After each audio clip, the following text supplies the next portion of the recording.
In the infinite darkness of space, where light itself takes millions of years to arrive, a strange phenomenon begins to unfold. A frozen wanderer from the farthest frontier of the solar system, where orbits dissolve into nothingness, is now drawing near to Mars. It bears the name 3 Atlas, and like an uninvited messenger it brings with it questions that defy answers. Not only is the object itself a mystery, but around it new bodies are appearing, multiplying, as if the universe is speaking through the language of ice and shadow. Across human history the sky has always been a mirror of destiny. From ancient civilizations that feared comets as harbingers of doom, to the age of telescopes that unveiled cosmic truth, the heavens have carried both awe and unease. Yet this time what we witness surpasses all familiar patterns. Fragments scatter, luminous halos shimmer, and strange structures drift with an unsettling coherence, as though guided by some hidden intent. Could these be nothing more than the physics of disintegration? Or do they hint at an unseen architecture of the cosmos itself? Join us on this journey, where wonder, anxiety, and hope converge into a single gaze toward the stars. This is Arcane Skies. If the stories of the universe move your spirit, please like, subscribe, and share your thoughts in the comments. Tell us where, and in what moment of life, you are watching. The solar wind moves like an invisible tide, brushing against the frozen skin of an intruder from the deep. 3I Atlas enters the realm of Mars not with the sudden brilliance of a comet's flare, but with the quiet inevitability of something ancient that has travelled too long to be surprised by its own arrival. Its core, a labyrinth of primordial ice and dust, preserves the signature of eras when the solar system itself was still assembling. It is an archive of time, sealed in layers untouched since before Earth's oceans had formed. A relic that whispers of collisions and cataclysms from the birth of planets. Yet what now grips astronomers with equal measures of awe and dread is not merely its approach. Around this nucleus other bodies appear, faint, shimmering, and multiplying, like shadows birthed from its own gravity or perhaps expelled from within. At first they were thought to be fragments, loosened by the heat of the sun as the object's surface sublimates, turning frozen gases directly into vapour. But careful observation reveals something more unsettling. These companions do not scatter randomly. They trace paths that seem too deliberate, holding formation as if caught in an invisible geometry, a choreography that resists the chaotic violence of cometary decay. In the observatories of Earth, human eyes strain against the night, translating photons into data, data into patterns, patterns into meaning. Each pixel of captured light is weighed against centuries of knowledge, yet each new image seems to deny the past. The multiplication of bodies suggests not merely disintegration, but genesis, as if new structures are being born in the wake of this wandering visitor. Scientists debate in hushed tones, knowing that language itself falters before phenomena that defy precedent. To call them fragments feels reductive, as though describing constellations merely as scattered points of fire. To call them companions risks implying intent.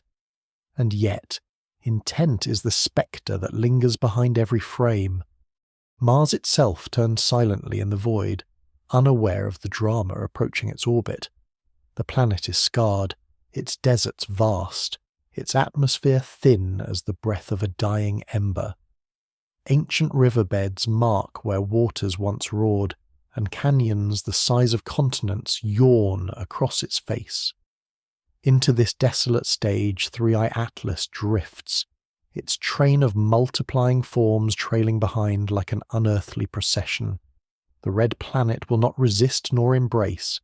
It will merely bear witness, as it has for billions of years, to whatever unfolds above. Somewhere in this spectacle, humanity senses both promise and peril. If these bodies are natural, their physics will rewrite cometary science, illuminating unknown processes of ice under cosmic stress.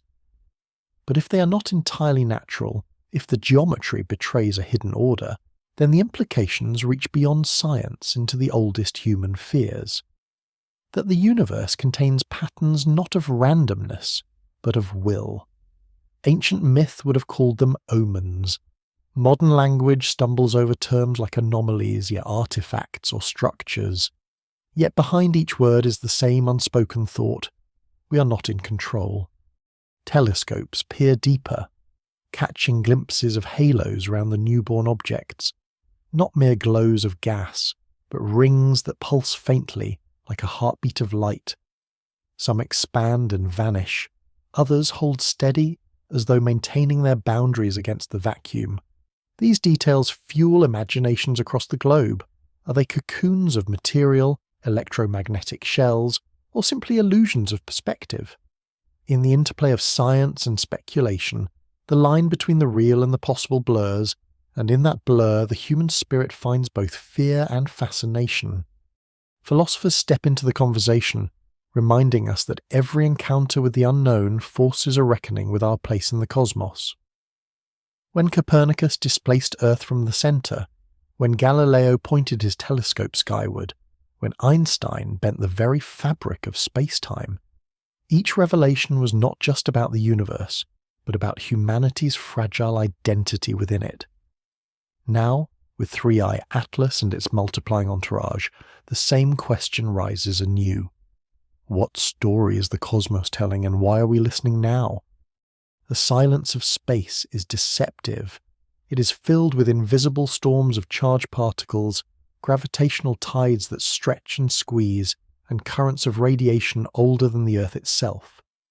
In this silence, 3 Atlas drifts like a question mark suspended in eternity. Its new companions are not silent in the same way. They speak through their persistence, their refusal to disperse, their echo of a geometry that should not be there. The universe does not often reveal novelty so starkly. It is as if the familiar script of comets has been interrupted and a new act has begun. What lies at the heart of these formations? If one could drift close enough, past the reach of dust and vapour, would the surface reveal crystalline towers, magnetic lattices, or hollow shells? Would they dissolve upon touch, or remain solid, carved by forces unknown? These are not merely questions of science, but of imagination, and imagination has always been humanity's bridge across the chasm of the unknown. For every equation written on paper, there is an image in the mind, a myth reborn in scientific dress, a dream projected onto the black canvas of space.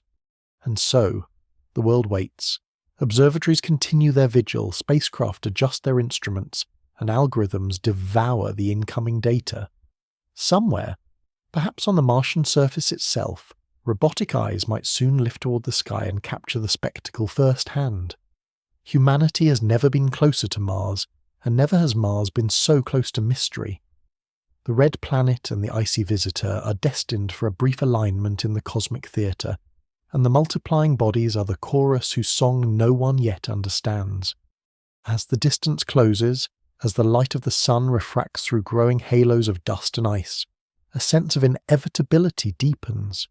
Something is about to reveal itself, whether in clarity or confusion, in revelation or in silence. And from this moment onward, the story of 3i Atlas is no longer about a lone traveller. It is about the company it keeps, the shadows it spawns, and the questions it leaves hanging in the Martian air. The universe has begun to whisper a new secret. To follow it is to step across the threshold of comprehension into the wilderness of wonder, where every answer births another question. The trail of multiplying forms leads deeper still, toward horizons unseen. There are moments in cosmic history when the familiar scaffolding of science trembles, when a new phenomenon forces old laws into uneasy silence. The approach of 3i Atlas toward Mars is one of those moments. Its nucleus, blackened and fractured, continues to shed faint veils of dust. Yet what emerges around it resists the simple story of decay. The multiplying bodies are no longer mere points of light to those who track them. They now appear as discrete presences, each with a halo, each moving with a discipline that unsettles every model of natural motion. They do not spiral outward in random arcs. They drift as if bound by an unseen lattice, a web of forces invisible to human eyes but palpable in their choreography. The human mind, trained to find patterns even in noise, wonders if what it perceives here is illusion. Could gravitational resonance, that subtle tug of war between masses in motion, be orchestrating these alignments? Some suggest a resonance with Mars itself, a sympathetic vibration pulling the fragments into harmony with the red planet's orbit. Others speculate that magnetic fields, faint but persistent, could sculpt the dust into coherent forms. But even as theories multiply, the images show something stranger. Structures that echo symmetry, repeating shapes as if mirrored across the void. Symmetry in nature often whispers of deeper laws. Crystals grow in lattices because of molecular bonds. Galaxies spiral because of gravity's universal pull. But symmetry on this scale, around an interstellar object, stirs a different unease. Symmetry without a clear cause. As Mars turns its rust-coloured face to the sun, its skies may soon host a spectacle no human eye has ever seen directly. Dust storms rage across its deserts, veiling the horizon in ochre haze, yet above those storms, the procession of Thrios Atlas and its companions draws near. If robotic explorers survive to witness it, they will capture frames of a cosmic drama unfolding in silence. Luminous arcs hanging against the stars, subtle glows that seem to breathe. Imagine a rover's lens tilting upward, its mechanical heart steady, its software unaware that it has become the first witness of a mystery that could alter the trajectory of thought itself. On Earth, the debate expands beyond observatories. News channels speak cautiously of anomalous fragmentation, while social media conjures visions of alien fleets disguised as comets. Fiction merges with fact in the collective imagination, for the human mind has always been drawn to the possibility that the unknown is inhabited. Ancient myths called such apparitions messengers from the gods, omens of catastrophe, or harbingers of renewal. In our age, the language has changed, but the underlying impulse remains the same, to assign meaning to the inexplicable. Perhaps the cosmos itself demands this of us, to confront the strange not as blank data, but as story. Yet the danger of story is that it outruns truth. Scientists work cautiously, filtering speculation through the sieve of mathematics. The brightness curves of the companions are analysed for signatures of dust versus solid mass. Spectral readings attempt to pass their composition. Ice, silicates, carbon compounds. But the signals are faint, uncertain, and often contradictory. Some readings suggest high reflectivity, as though surfaces are smooth, metallic, or crystalline. Others suggest dark, porous textures, like the pitted crust of a dying comet. Both cannot be true at once, unless these bodies are not uniform at all, but a chorus of differences born from processes beyond current understanding. In the silence between data releases, philosophers take their turn. They ask whether humanity is prepared for discovery that fractures its frameworks. What if these objects are natural, but natural in a way that forces a rewriting of physics itself? What if ice and dust, under the pressures of interstellar travel and solar proximity, can organize into patterns we had never imagined?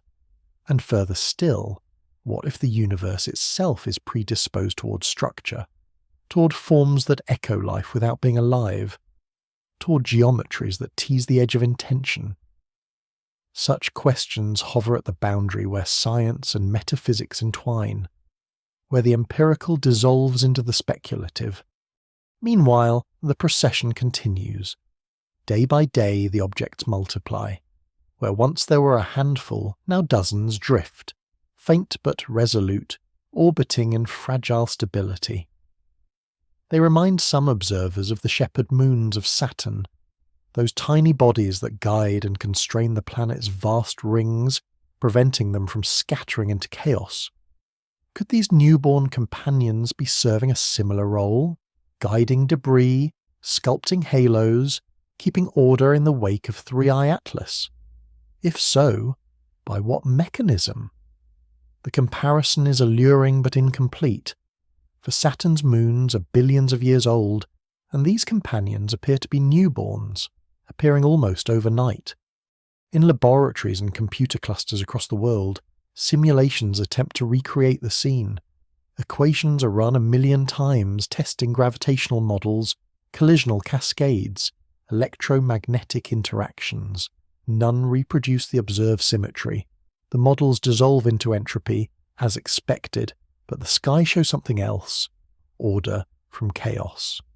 It is as though the universe is demonstrating a principle not yet named, a law not yet written, a harmony still unheard. The failure of simulation is itself a message, a reminder that reality outruns prediction. At night, when observatories close their domes and screens dim, the mystery does not sleep. The objects continue their dance, indifferent to human curiosity, obeying only the forces inscribed in the fabric of space-time. Somewhere beyond Mars, beyond even the sun's reach, the cosmos unfolds in ways equally strange, equally incomprehensible.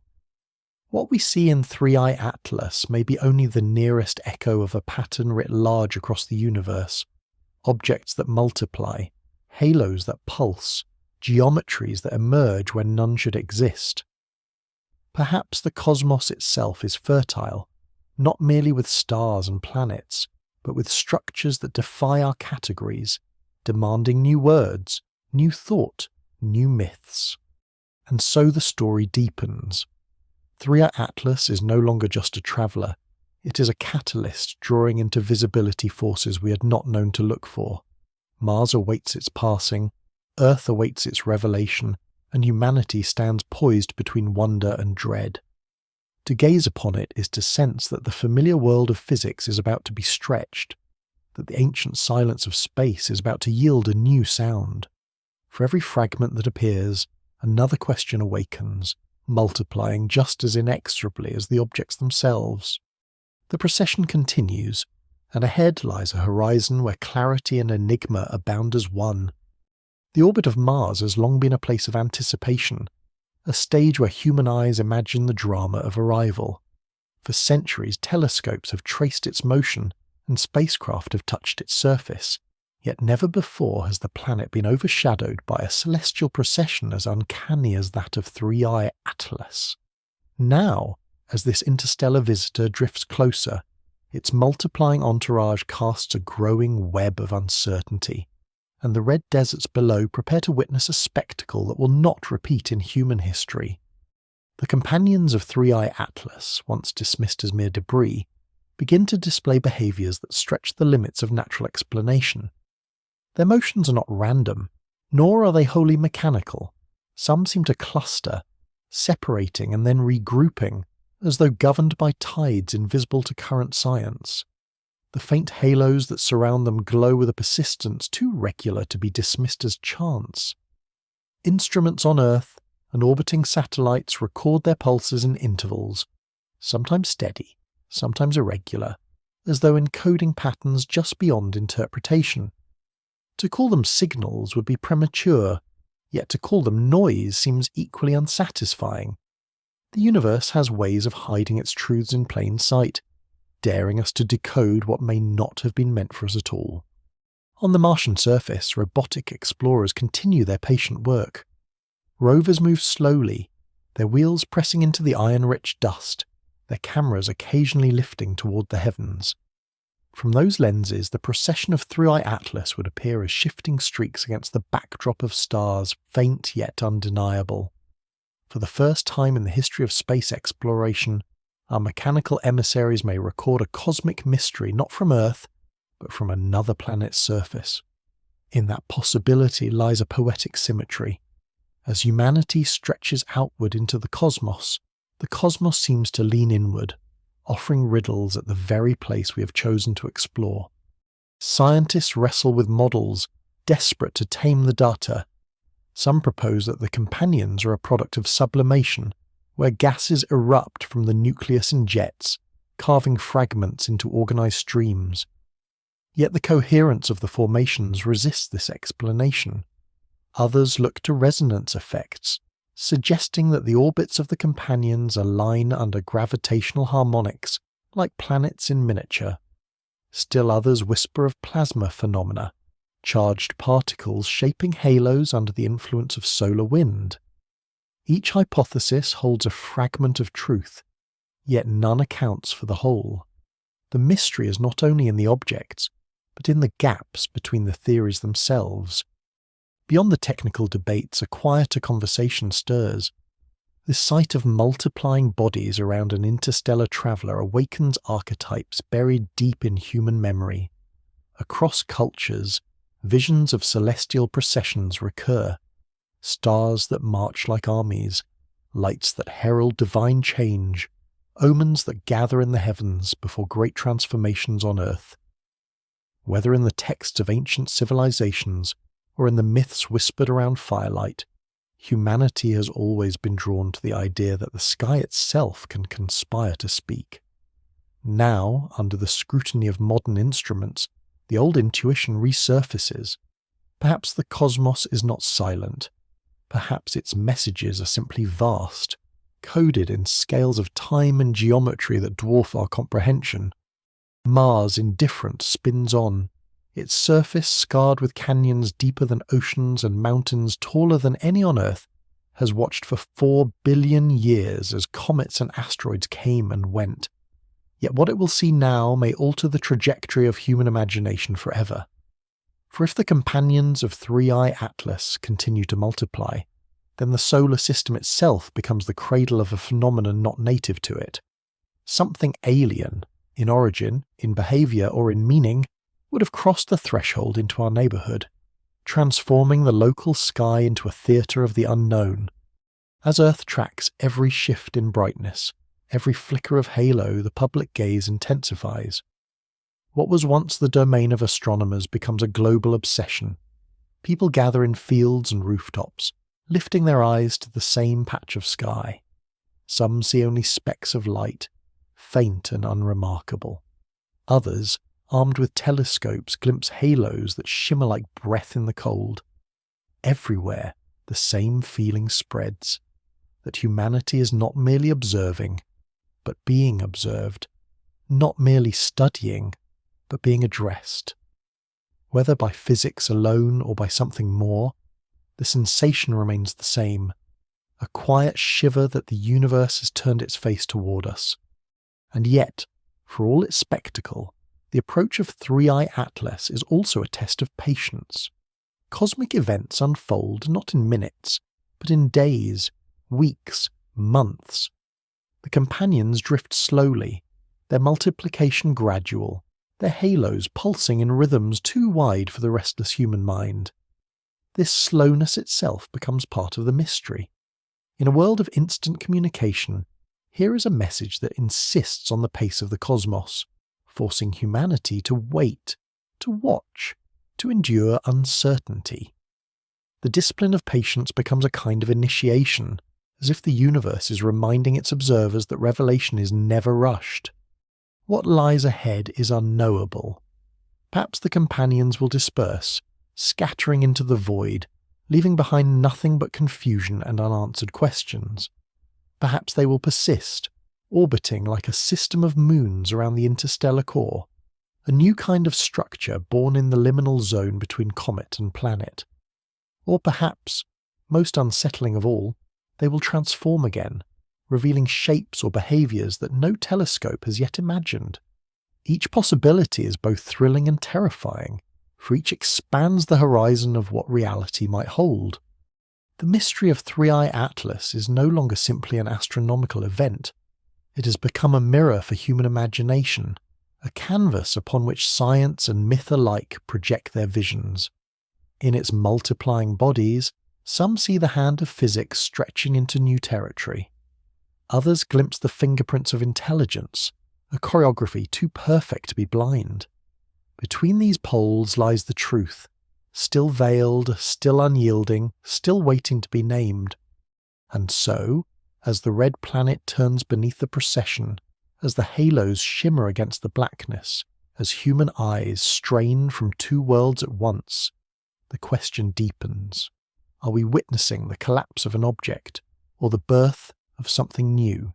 The answer lies not only in what the instruments will reveal, but in how we choose to listen to the silence between the signals. The journey of 3i Atlas has only just begun to disclose its meaning, and beyond Mars the darkness still waits to unfold further secrets. Between Earth and Mars, the gulf of space is not empty but alive with currents unseen. Solar wind streams outward, carrying whispers of the sun, bending magnetic fields, brushing against the fragile skins of comets.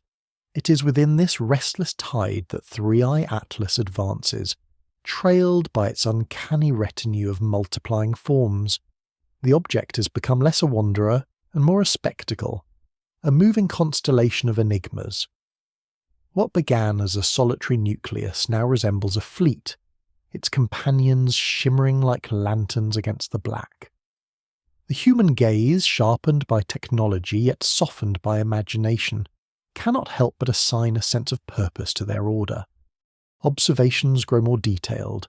Instruments tuned to ultraviolet light detect faint emissions from the halos of these companions, emissions that do not align with simple models of sublimating gas.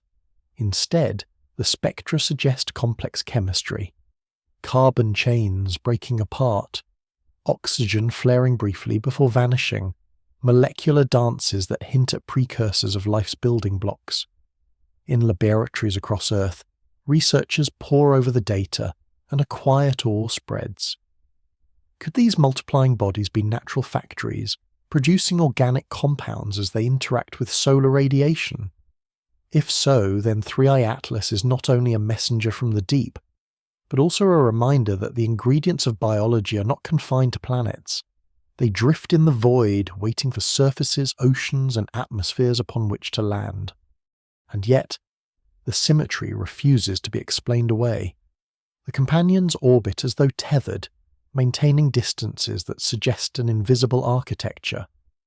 Some arrange themselves in triangular formations, others in arcs that curve with uncanny precision. If chance can mimic design, then chance here is relentless. Astronomers hesitate to speak of intelligence, for the word carries weight too heavy for evidence this thin. But in the stillness of their thoughts, in the late hours when the data streams quiet, many cannot banish the feeling that they are watching a performance choreographed by something beyond decay. Mars draws nearer. Its thin skies, usually empty save for the drift of dust, will soon hold a procession unseen since the dawn of the solar system. Imagine standing on its surface, the cold air pressing faintly, the horizon stretched beneath a salmon sky, and above, the glowing trail of 3i Atlas splitting into many. Each companion would shine like a ghostly ember, their halos faint but insistent, their geometry strange against the familiar constellations. For the first time, another world will host a view denied to Earth, and robotic eyes may yet capture it for us. The thought itself is humbling. Humanity's machines, lonely and tireless, watching a mystery unfold on our behalf, their silence filled with the gravity of witness. Meanwhile, on Earth, the public stirs with both wonder and fear. To some, 3i Atlas has become a symbol of cosmic grandeur, proof that the universe still holds secrets that defy prediction. To others, it is an omen, echoing ancient superstitions where comets signalled upheaval and change. Forums fill with speculation, alien vessels cloaked as ice, portals blooming in space, harbingers of disaster. Between science and myth lies a fertile ground where imagination grows unchecked, and in this ground the procession finds its second life, as story. Humanity does not merely observe, it narrates, weaving its own reflection into the fabric of the unknown. In truth, the danger is real, though not in myth's dramatic form. Any fragment the size of a mountain, should it stray toward Mars or Earth, could strike with catastrophic force. Even dust, if dense enough, can strip atmospheres or ignite storms of radiation. The companions, multiplying and persistent, raise the question: How stable is this system? Will they remain bound to 3 Atlas, or will some break free, flung into paths that intersect with planets? Space agencies quietly run impact models, not for fear of imminent disaster, but because prudence demands it. The cosmos does not bend to human readiness, it acts, and we endure. Still, beyond fear lies a greater fascination. The possibility that we are watching not destruction, but creation. Some astrophysicists suggest that under the stresses of solar proximity, 3I Atlas may be undergoing a process akin to budding, where internal pressures fracture the nucleus into multiple bodies that stabilize one another. If true, then what seems like multiplication is the birth of a family of objects, a microcosmic echo of planetary formation. Just as dust rings collapsed into planets billions of years ago, so now a lone interstellar traveller may be seeding companions in our own sky. The thought blurs the line between comet and creator, between wanderer and progenitor. Philosophers return to an older question. Does the universe prefer complexity over simplicity, order over chaos? From atoms forming molecules to stars clustering in galaxies, to galaxies weaving into filaments, the pattern seems clear.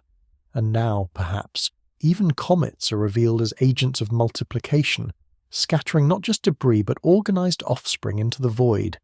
If so, then 3I Atlas is not anomaly, but archetype, a window into a universal tendency.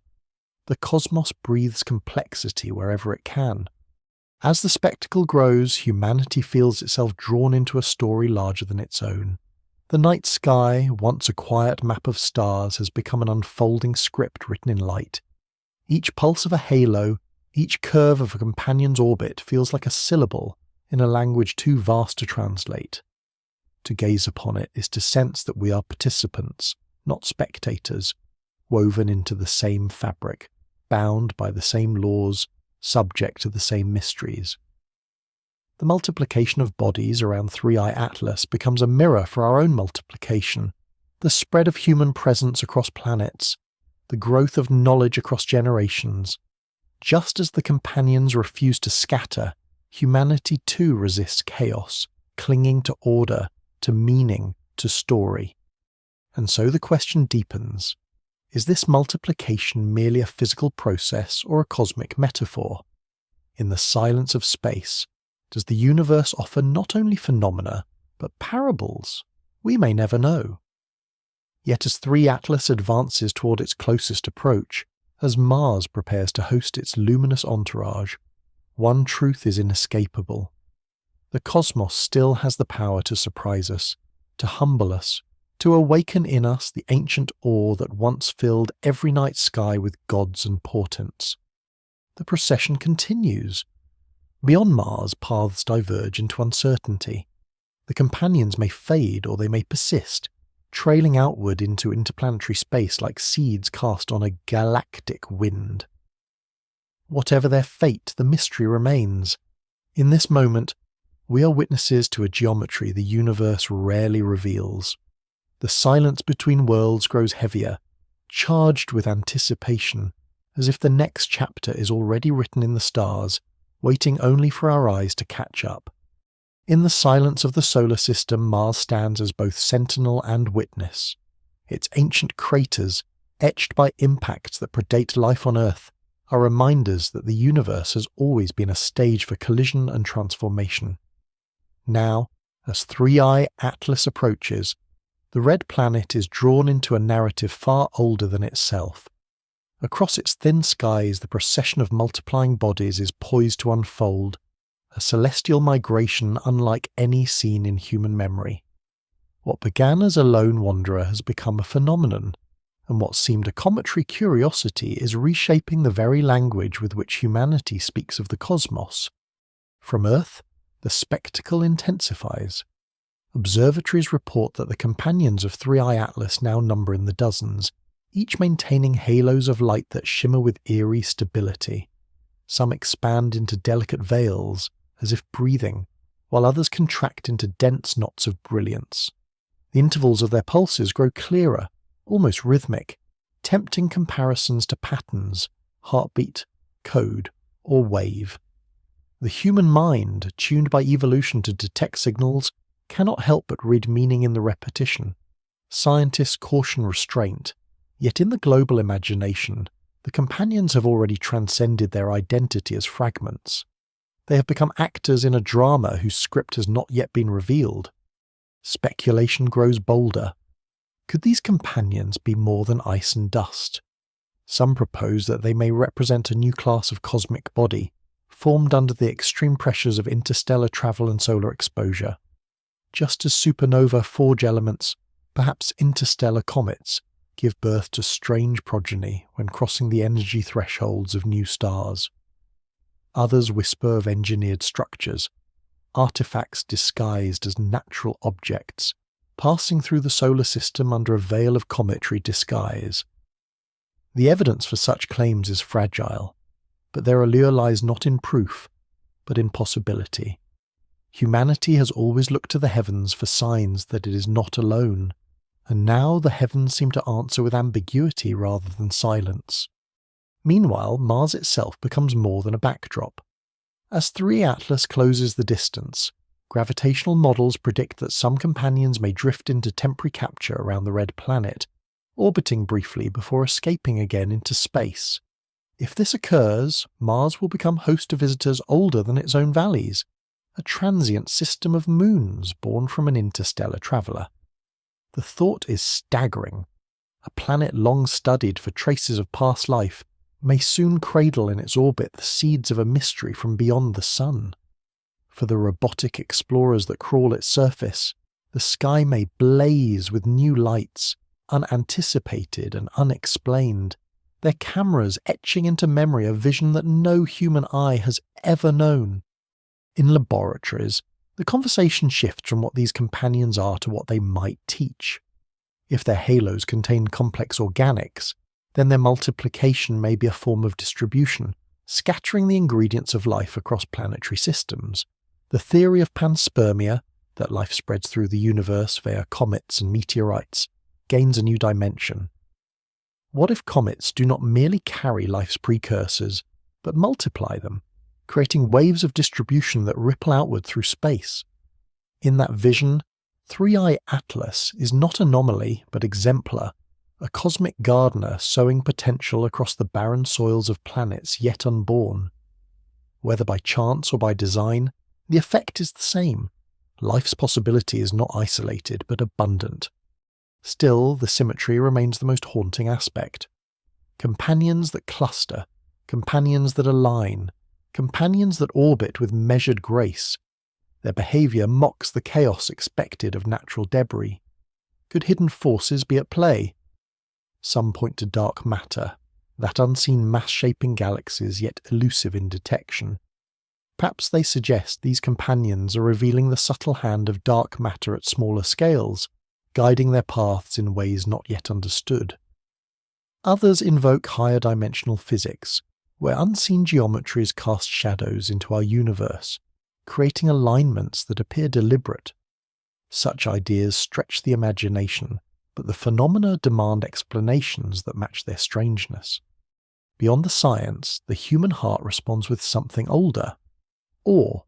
To gaze at the images of 3I Atlas and its multiplying companions is to feel small, to sense that our knowledge is but a thin thread woven into a fabric far vaster. In the quiet of observatories, astronomers feel it. In the chatter of forums, dreamers feel it. In the solitude of night, when eyes lift to the stars, all who look feel it. Awe binds us, across nations and languages, into one species beneath one sky, caught together in the mystery of a visitor that will not explain itself. Yet awe is never alone. It carries with it unease. For if these companions are stable, if they endure, then what is their destiny? Will they scatter harmlessly into space, or will some wander inward, their trajectories intersecting with Earth itself? The possibility of impact is remote, yet not zero. Humanity lives with the knowledge that its cradle is fragile, that a single strike could alter the course of civilization. To watch Three-Eye Atlas is therefore to hold in balance both wonder and fear, both the promise of knowledge and the shadow of catastrophe. Mars spins on, patient and unmoved. Its valleys echo with silence, its volcanoes slumber, its polar caps gleam faintly in the sun. Above it, the procession nears, each companion glowing, each halo breathing. In that silence lies the truth. The universe is not obliged to answer, only to unfold, and so humanity waits, not as masters, not as arbiters, but as witnesses. The story of Three-Eye Atlas is not only about what it is, but about what it does to us, how it reshapes our questions, reawakens our myths, and reminds us that the cosmos is still vast enough to surprise. The procession moves forward, and beyond Mars new horizons beckon. Whatever awaits, the mystery deepens, and the silence between the stars grows heavier with meaning. The companions multiply still, as if the universe itself is reminding us that from one comes many, and from many comes the unknown. The silence between Mars and Earth is filled now with expectation. Three-Eye Atlas, once a solitary traveller, has become the nucleus of a gathering that defies imagination.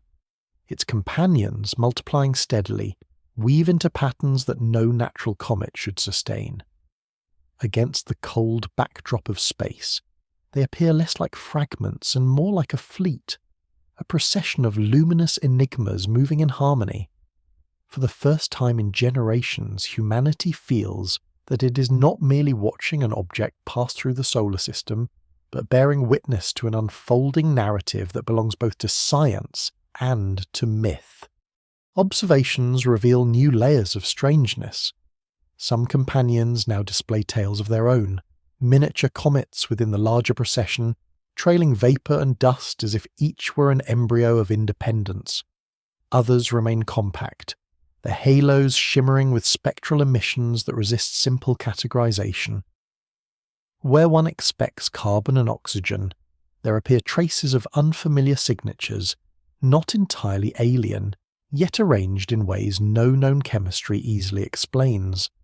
To the cautious mind, these are anomalies, glitches in instrumentation, noise in the data. But to those willing to imagine, they are hints of novelty, whispers of processes never before recorded. On Mars, the stage is set. The planet's surface, barren and red, offers no witness save for machines. Yet those machines, though blind to meaning, may soon capture images that ignite humanity's deepest questions. Picture a rover, still in the twilight of a Martian evening, its camera lifting above the horizon. Against the fading sky, the procession would appear, a line of glowing companions, halos faint yet undeniable, drifting in unison. That image, transmitted across millions of kilometres, would ripple through Earth like a revelation, searing itself into memory as one of the great sights of history. The day Mars looked up and saw the impossible. Scientists continue their struggle to explain. Some suggest that tidal stresses from the Sun, magnified by interstellar structure within the comet's core, are producing resonant fragmentation, a natural but unprecedented effect. Others hypothesize that the companions are self-gravitating clusters, bound not to the nucleus but to each other, forming a temporary system that mimics moons without being moons. Still others edge closer to forbidden speculation, that the geometry itself may hint at order, and that order may not be entirely blind. The debate spills across conferences and journals, yet no consensus emerges. Every new observation fractures certainty rather than strengthens it. And so attention turns to philosophy, where questions of meaning outrun questions of mechanism. What does it mean for humanity to stand beneath a sky where objects multiply of their own accord? Where halos pulse with rhythms too regular to ignore? For centuries comets were omens, carriers of fate, portents of change. Modern science stripped them of their mystique, revealing them as dirty snowballs, relics of the solar system's birth. Yet Three Atlas resists this reduction, reminding us that the line between myth and science is not erasure but transformation. Perhaps the ancients were not wrong to feel awe, only premature in their explanations. The cosmos is not done surprising us, and awe is still the proper response. Meanwhile, the public gaze intensifies. Every night amateur astronomers point telescopes toward the faint glow, capturing images that circulate online. Grainy though they are, they fuel the sense of global participation, as though all of humanity shares in the vigil. Children trace the procession with their fingers on screens, poets write of ghostly fleets, and musicians compose symphonies inspired by the rhythm of halos. In ways both subtle and grand, the event transcends its astronomical reality and becomes a cultural phenomenon, binding billions in a shared wonder. The story of Three-Eye Atlas is no longer confined to data. It has entered the realm of imagination, where it will endure long after the object itself is gone. Yet within that imagination lies fear. For if these companions are real, if they are stable, then their paths must eventually diverge. What if one strays toward Earth? The probability may be small, but the consequences are immense. Even a fragment a few kilometers wide could trigger devastation on a planetary scale. Agencies tasked with planetary defense watch the procession with wary eyes, calculating trajectories, preparing for possibilities that must never come. It is a reminder that the cosmos is beautiful but not safe, and that awe and dread are inseparable twins. Still, the deeper mystery eclipses fear. Multiplication is not chaos here, it is structure. The companions do not collide, they do not scatter wildly, they do not vanish. They persist, each a node in a network that seems to extend outward, as though sketching a geometry across the heavens. Some see triangles, others hexagons, still others spirals. Whether these are illusions of perspective or real alignments is uncertain, but the fact that they can be seen at all speaks to something profound. The human mind, when confronted with the unknown, reaches for pattern, for story, for meaning. In that act lies both our fragility and our strength. Mars turns beneath the procession, unknowing, indifferent. Its canyons gape, its volcanoes sleep, its dust storms roam. Yet above it, the sky prepares to host a vision Earth has never known. Soon, perhaps, fragments will brush its thin atmosphere, scattering trails of light across its horizon. Imagine meteors falling silently over Martian deserts, their glow captured by robotic eyes, their dust settling onto soil already probed for life. In that mingling of interstellar material with Martian ground, a new chapter of cosmic history would be written. A fusion of worlds, a crossing of paths, a reminder that the universe is not a series of isolated islands, but a web of encounters. The mystery of Three-Eye Atlas deepens with every passing hour. Each new companion born, each halo pulsing in the void, expands the horizon of what may be possible. Are we witnessing the decay of an interstellar relic, or the birth of something entirely new? The answer lies not only in the physics of ice and dust, but in the way we choose to perceive the event. For in the end, the cosmos offers us not explanations, but encounters, and it is up to us to decide what they mean. The procession continues, luminous and strange, and beyond Mars the path stretches into darkness. Whatever awaits, the story is not yet finished. The companions multiply still, as if the universe itself is sketching a riddle across the canvas of night, inviting us to read what cannot yet be understood.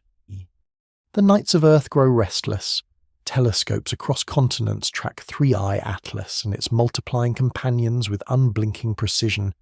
Yet the more they reveal, the more bewildering the picture becomes.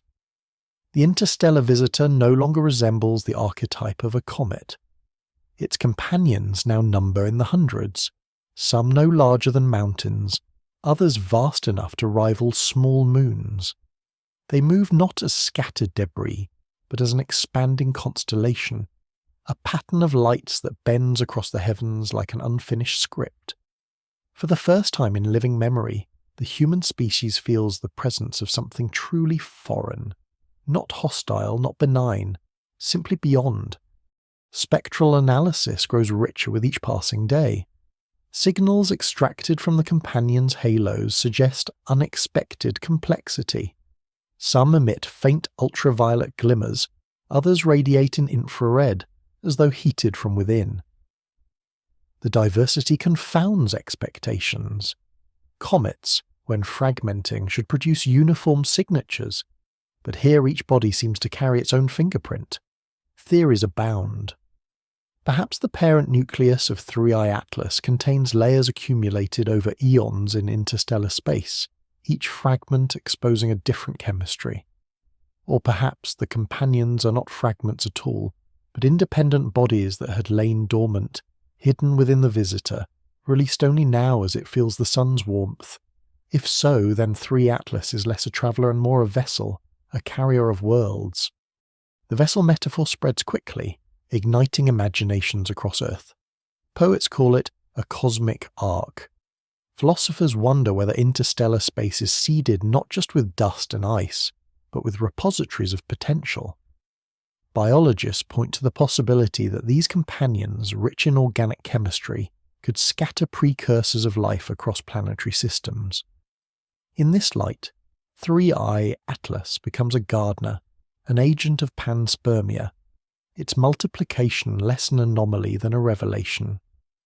That the universe may breathe life through proliferation, casting seeds of biology wherever gravity allows. Each fragment, then, is not a ruin, but a gift, an embryo awaiting a surface, an ocean, a spark. But not all interpretations are hopeful. Some voices warn that multiplication without control may bring catastrophe. The companions, though graceful in orbit, remain bodies of mass and momentum. If any were nudged by gravitational resonance toward Mars, collisions could scar its surface anew. If one wandered earthward, the outcome would be devastating. Agencies tasked with planetary defense run simulations late into the night, testing scenarios of impact, capture, or near miss. Most models suggest dispersal, a gradual fading as the companions lose cohesion. Yet the symmetry they display, the eerie precision of their dance, hints at stability, not dissolution. They are not fading, they are persisting. The persistence troubles scientists most. Natural systems tend toward entropy, scattering energy, dissolving order. Yet here, order not only resists but strengthens, as though the companions are locked in a self-sustaining structure. Some compare them to flocks of birds, where each individual follows simple rules, yet together they produce emergent patterns of astonishing beauty. Could physics itself harbour such flocking behaviours at cosmic scales? Could fragments, through feedbacks of gravity and gas, maintain formations akin to life's collective intelligence? If so, then perhaps intelligence is not confined to biology, but woven into matter itself, emerging wherever systems reach thresholds of complexity. Mars spins beneath this enigma, indifferent yet implicated. Its skies, pale and thin, are on the verge of transformation. Already faint streaks appear at twilight, trails of dust illuminated by the companions above. Soon meteors may rain across its deserts, fragments burning against the atmosphere before settling as ash upon the soil. Imagine, then, the paradox. Machines built by humans, designed to search for traces of ancient Martian life, suddenly dusted with the organics of interstellar bodies. Cameras would capture it, instruments would measure it, and humanity would face the staggering question of contamination not from Earth, but from the stars. The red planet, silent and ancient, may soon carry the fingerprints of another world. Meanwhile, Earth itself trembles with cultural resonance. Across cities and villages, people lift their eyes to skies that seem suddenly alive. Ancient fears stir, the comet as omen, the procession as prophecy. Yet alongside fear rises wonder. In crowded observatories, families press their faces to telescopes. In deserts and mountains, photographers capture the faint glow of the companions. In classrooms, teachers speak of cosmic journeys with a new urgency. The event ceases to be only astronomical. It becomes communal, a shared awakening to the strangeness that has always surrounded us but rarely revealed itself so boldly. In the halls of philosophy, deeper questions take root. What does it mean for the universe to produce multiplication as a motif? Stars multiply, scattering their offspring across galaxies. Planets multiply within disks of dust. Life itself multiplies, reproducing endlessly across oceans and continents. Now even comets appear to multiply, shedding companions that carry their essence into the void. Multiplication, then, is not anomaly but principle, a law as fundamental as gravity, a whisper of the cosmos's deepest intent. To multiply is to endure, to resist the silence of extinction. In 3i Atlas, we may be seeing this principle expressed in a new form, a reminder that the universe itself hungers for continuity. And yet, awe does not erase unease, for if multiplication is universal, then so is risk. Each act of creation scatters fragments that may collide, disrupt, or destroy. The companions of 3i Atlas, though beautiful in symmetry, carry latent violence in their mass. Their persistence may inspire poetry, but their trajectories must still be calculated, their dangers still assessed. Humanity stands at the threshold of both wonder and responsibility, reminded that to gaze at the sky is also to reckon with its power. As the interstellar procession deepens, one truth emerges. The story is not about 3i Atlas alone. It is about us, about the way we look, the way we imagine, the way we weave meaning from phenomena. The companions multiply not only in the sky, but in our minds, each fragment spawning theories, fears, hopes, and myths. The cosmos, indifferent, continues its performance, but humanity transforms it into story, into symbol, into mirror. And in that mirror we see ourselves, fragile, searching, astonished. The procession moves onward, and Mars draws near. Soon the geometry will shift again, the companions tracing arcs across a new sky. What they will reveal, what they will conceal, remains unknown. But one thing is certain. The mystery has only begun to unfold, and beyond Mars lies a horizon where the unimaginable waits, patient and silent. The threshold draws closer. 3i Atlas, with its swelling entourage of companions, approaches the domain where Mars itself becomes more than a silent witness. The planet, scarred by rivers long vanished and canyons wide enough to swallow continents, is about to host a passage that will inscribe new stories upon its sky. For the first time, humanity finds itself staring not at a single celestial visitor, but at a procession so vast it defies comparison. A fleet of luminous enigmas threading through the void, each halo pulsing as though with a secret rhythm. Data streams intensify. Orbital observatories capture images where the companions appear not as fragments, but as structured presences, some glowing with steady light, others flickering in irregular bursts. Their halos shift from faint blues to ghostly whites, sometimes spiking with ultraviolet emissions that instruments struggle to interpret. To the skeptical eye, these are merely interactions of volatile gases with solar radiation. To the daring mind, they are something more. Whispers of energy patterns that hint at coordination, as if each companion participates in a larger choreography, a symphony without sound, a geometry etched across emptiness. The symmetry persists. Groups of 3 and 4 drift in triangular alignments, while others stretch into arcs curving as though drawn by invisible compasses. The persistence of these forms across days and weeks gnaws at explanations that lean on chaos. Scientists run simulations, feeding equations of gravity, sublimation, and plasma interaction into supercomputers. The results dissolve into disorder, fragments scattering unpredictably. Yet the sky itself refuses this disorder. The companions remain aligned, their patterns stable as if safeguarded by laws not yet written. In this tension between prediction and observation lies the raw edge of discovery, the place where science admits it does not yet know. Mars awaits, unaware of its role in the drama. Its atmosphere, a fragile veil of carbon dioxide, may soon ignite with meteors drawn from the procession. Imagine standing upon its plains as the first streaks of light arc across the thin sky, silent but radiant, their trails falling over craters and valleys untouched by time, the dust of interstellar ice mingling with Martian soil. Such a moment would be both spectacle and genesis, a mingling of worlds that no myth had ever dared to imagine. Cameras may capture it, lenses may preserve it, but the essence will remain beyond recording, a reminder that planets are not isolated, but participants in a cosmic web. On Earth, the event begins to reshape culture itself. Artists paint the procession as a ladder of light across the heavens. Writers describe it as a bridge, a veil, a caravan of cosmic pilgrims. Musicians find rhythm in the intervals of halos, turning spectral pulses into symphonies.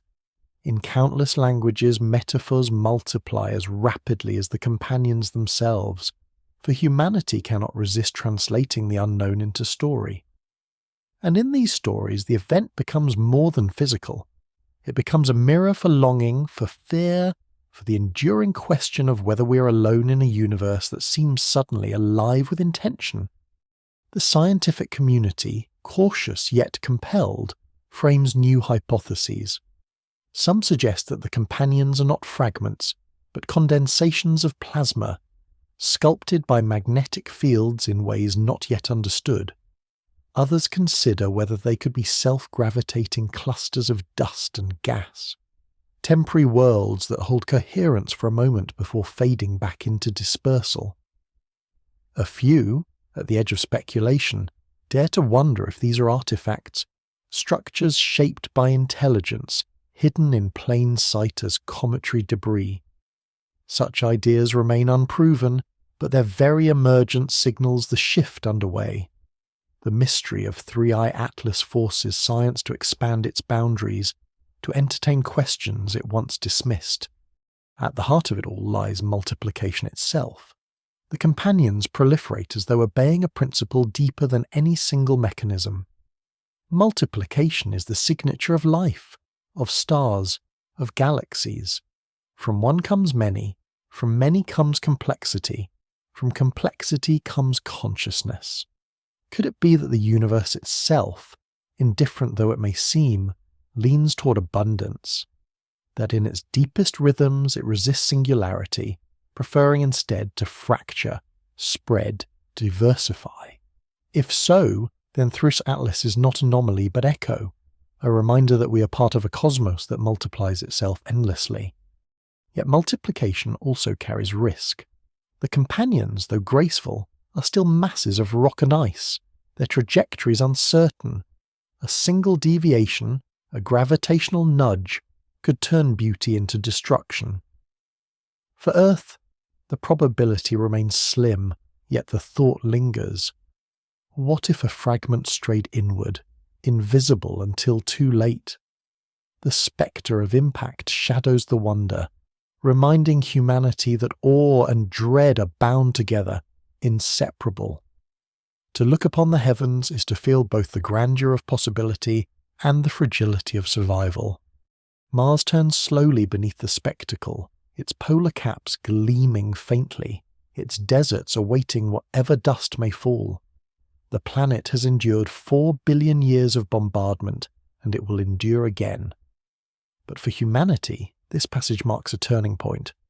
Never before has the solar system hosted a mystery so unyielding, so resistant to classification. The companions pulse and align, multiplying still, as though carrying within them a riddle that no telescope alone can solve. They invite not answers, but participation, drawing humanity into the act of wondering, of imagining, of surrendering to mystery. In the end, perhaps that is their greatest gift.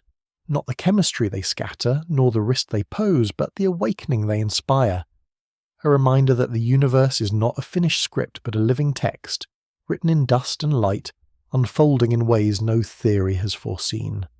To gaze at Thrui Atlas is to be reminded that the cosmos is not ours to master, only to encounter, to question, to revere. And so the procession advances. Beyond Mars, paths curve toward uncertainty. Companions shimmer with rhythms undeciphered. Halos glow with secrets unspoken. Whatever they are, whatever they mean, they carry humanity deeper into wonder, deeper into the silence that is never empty. In the unfolding drama of Thrui Atlas, the line between observation and imagination grows thin. Telescopes gather photons from across the void, but what reaches Earth are not truths, only traces, fragments of light that must be translated into meaning. And meaning, as always, is fragile. Some scientists see in the procession of companions only physics, sublimation, gravitational capture, the slow mechanics of celestial decay. Others see something more, a system that behaves as though it carries intent, a choreography that mocks the expectation of chaos. Between these interpretations stretches the gulf of mystery, and it is within this gulf that humanity now stands. New data bring fresh astonishment. Some companions of Thrui Atlas begin to emit jets, streams of material arcing outward in fine filaments. These jets do not spray randomly, as comets usually do, but in coordinated bursts as though timed. Observers track the intervals, 30 minutes, then silence, then 30 again. Not exact, not mechanical, but suggestive of rhythm. Rhythms belong to living things, to cycles and pulses, to processes that repeat with purpose. And though the comparison may be metaphor, it cannot be dismissed. The cosmos has always spoken in rhythms of orbits, of tides, of seasons. Perhaps this too is a rhythm, though one we do not yet understand. Mars, for now, lies just ahead.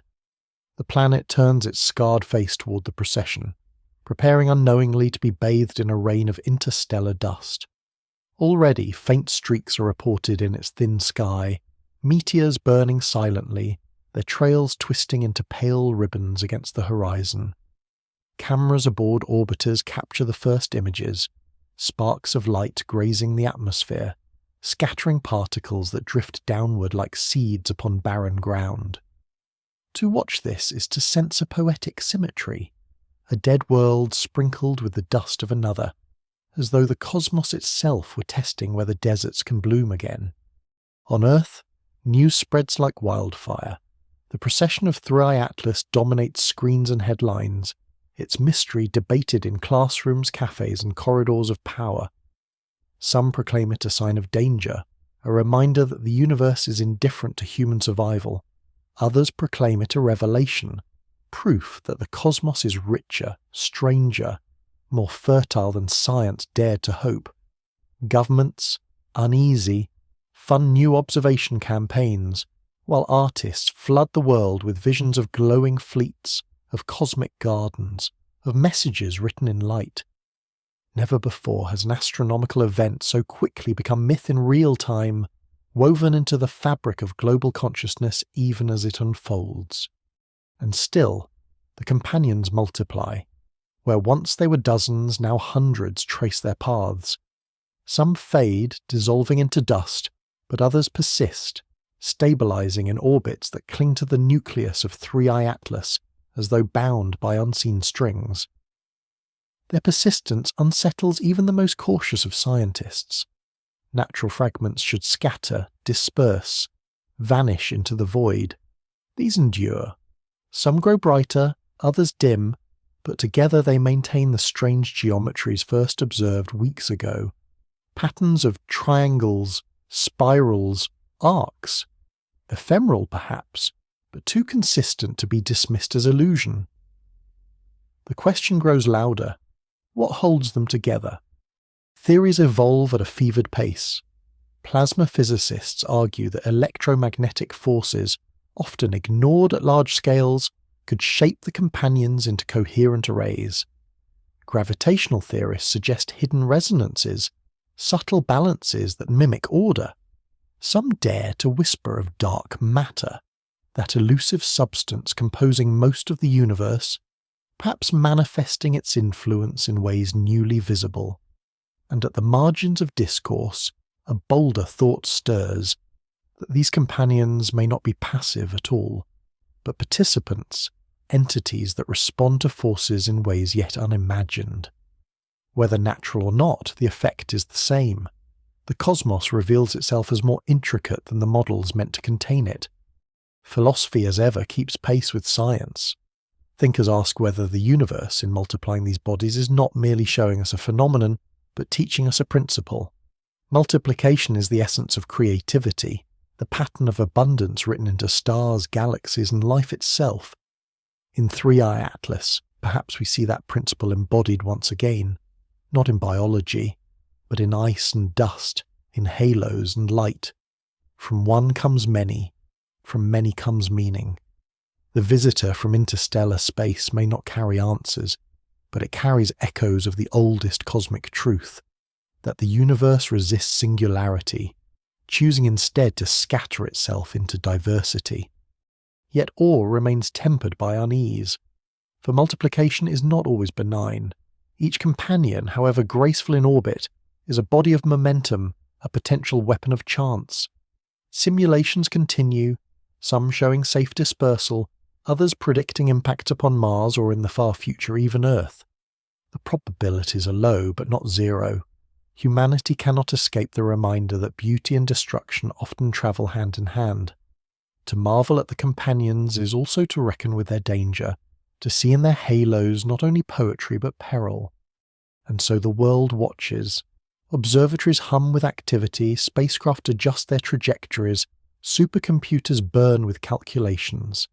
Yet for all the effort, the mystery deepens, multiplying like the companions themselves. Each new discovery births more questions. Each answer dissolves into ambiguity. It is as though the universe has chosen this moment to remind humanity of its place, not as master, but as student, not as conqueror, but as witness. On Mars, the procession grows brighter. Soon the sky may be filled with luminous arcs, halos pulsing above a desert that has slept for eons. Dust storms may mingle with interstellar ash, coating rocks with particles older than the sun. If machines endure to record it, the images will return to Earth as fragments of wonder, glimpses of a story still unfolding. And in those images, humanity may find not certainty but something rarer, humility. The recognition that even in an age of satellites and science, the cosmos still holds mysteries too vast to resolve. The companions continue their silent march, glowing in strange symmetry, multiplying still. Beyond Mars lies the unknown, and in that unknown the promise of revelations yet unspoken. The solar system has become a theatre of anticipation. As 3i Atlas drifts past the invisible threshold between deep space and planetary domain, its entourage of multiplying companions spreads wider, weaving arcs of light across the darkness. The red sands of Mars rotate slowly beneath this procession, poised to receive what Earth can only watch from afar. In the growing silence between planets, humanity waits, caught between awe and foreboding, between the thrill of revelation and the weight of questions that may never be fully answered. New images arrive daily, each one stranger than the last. Some companions now display layers within their halos, concentric rings that expand and collapse like ripples upon unseen water. Others seem to pulse in relation to one another, as if exchanging signals through light itself. To skeptical minds, these are the outcomes of physical resonance, simple interactions of matter under solar stress. But to those attuned to possibility, the companions seem to be communicating, not in language as humans know it, but in geometry, rhythm, and glow. The suggestion of communication unsettles, for it demands a listener, and in this silent theatre, the only ears belong to us. Mars is the stage, but Earth is the audience. Across cities and deserts, mountains and seas, humanity lifts its gaze. Amateur astronomers report faint glimmers visible even to the naked eye under pristine skies, a spectral veil that stretches across constellations. Children sketch fleets of glowing orbs, elders recall myths of wandering stars that once heralded change. For the first time in living memory, the entire world seems to share a single, sky-bound narrative. The companions of Three-Eye Atlas have become more than objects of study. They are symbols of mystery, of fear, of hope, of the endless search for meaning. Scientific inquiry pushes forward with relentless urgency. Data reveal that the companions are not uniform in size or composition. Some are small, fragile, dissolving quickly into dust. Others are massive, stable, casting shadows against starlight that betray densities far greater than expected. A few even appear to spin, rotating in synchrony as though bound by invisible hands. Models strain to explain the persistence of their patterns. Gravitational resonance, electromagnetic feedback, plasma sculpting. Each provides fragments of understanding, but none unites the whole. The more the companions multiply, the more the mystery resists. It is as if nature itself has chosen this moment to withhold clarity, offering only wonder in its place. Mars, indifferent, endures. Dust storms roll across its plains, carving dunes that shift with the wind, while Olympus Mons, the tallest mountain in the solar system, casts its shadow across the horizon. Yet above this barren world, an interstellar procession paints lines of light no eye has ever seen. Soon, perhaps, fragments will rain across its surface, scattering organic molecules upon soil that once held rivers. Perhaps the first traces of interstellar chemistry will mix with Martian dust, a mingling of histories billions of years apart. The thought lingers. Is this how life begins? Not in isolation, but in collision, in exchange, in the passing of one traveller by another? Meanwhile, on Earth, the procession takes root in imagination. Artists sculpt glowing fleets across canvases, composers write symphonies timed to the pulses of halos, filmmakers craft visions of cosmic arcs ferrying seeds between stars. The mystery becomes culture, and culture becomes part of the event itself. Humanity has always met the unknown with story, and in this story, 3C Atlas is no longer a comet but a question written in light, multiplied until it cannot be ignored. Its companions are not just bodies of ice and dust, but metaphors for our own yearning, to connect, to understand, to endure. Yet alongside wonder, unease grows sharper. The companions, stable though they appear, remain unpredictable. Trajectories shift subtly, their orbits tugged by the gravity of Mars, by the winds of the sun, by the hidden hands of forces not yet mapped. A single deviation could turn grace into catastrophe. The prospect of impact is remote, but in a universe of chance, remote is never zero. Humanity has lived with such knowledge since the scars of craters were first understood, but rarely has the reminder been so luminous, so insistent, so beautiful. Awe and dread walk hand in hand, inseparable companions in our own sky. Philosophers speak now of mirrors. They say the companions of 3 Atlas are not only objects to be studied, but reflections of ourselves. We too multiply. We too cluster in patterns, forming societies, nations, civilizations. We too create rhythms and signals, weaving meaning across the silence of existence. In the companion's persistence, some see echoes of humanity's own struggle to endure against entropy, to find order in chaos, to leave traces in a universe vast enough to forget. The cosmos, they suggest, is not speaking to us. It is reminding us that we have always been part of its story. Mars rotates onward, silent and ancient as the procession crosses its skies. Soon the closest approach will come, and with it, the chance to observe details no human mind has yet conceived. Will the companions scatter, the halos dissolving into memory? Will they persist, weaving new geometries across the void? Or will they transform again, revealing a pattern that forces even the boldest minds to pause. The answers lie not only in physics, but in patience, in the willingness to dwell within mystery without rushing to resolve it.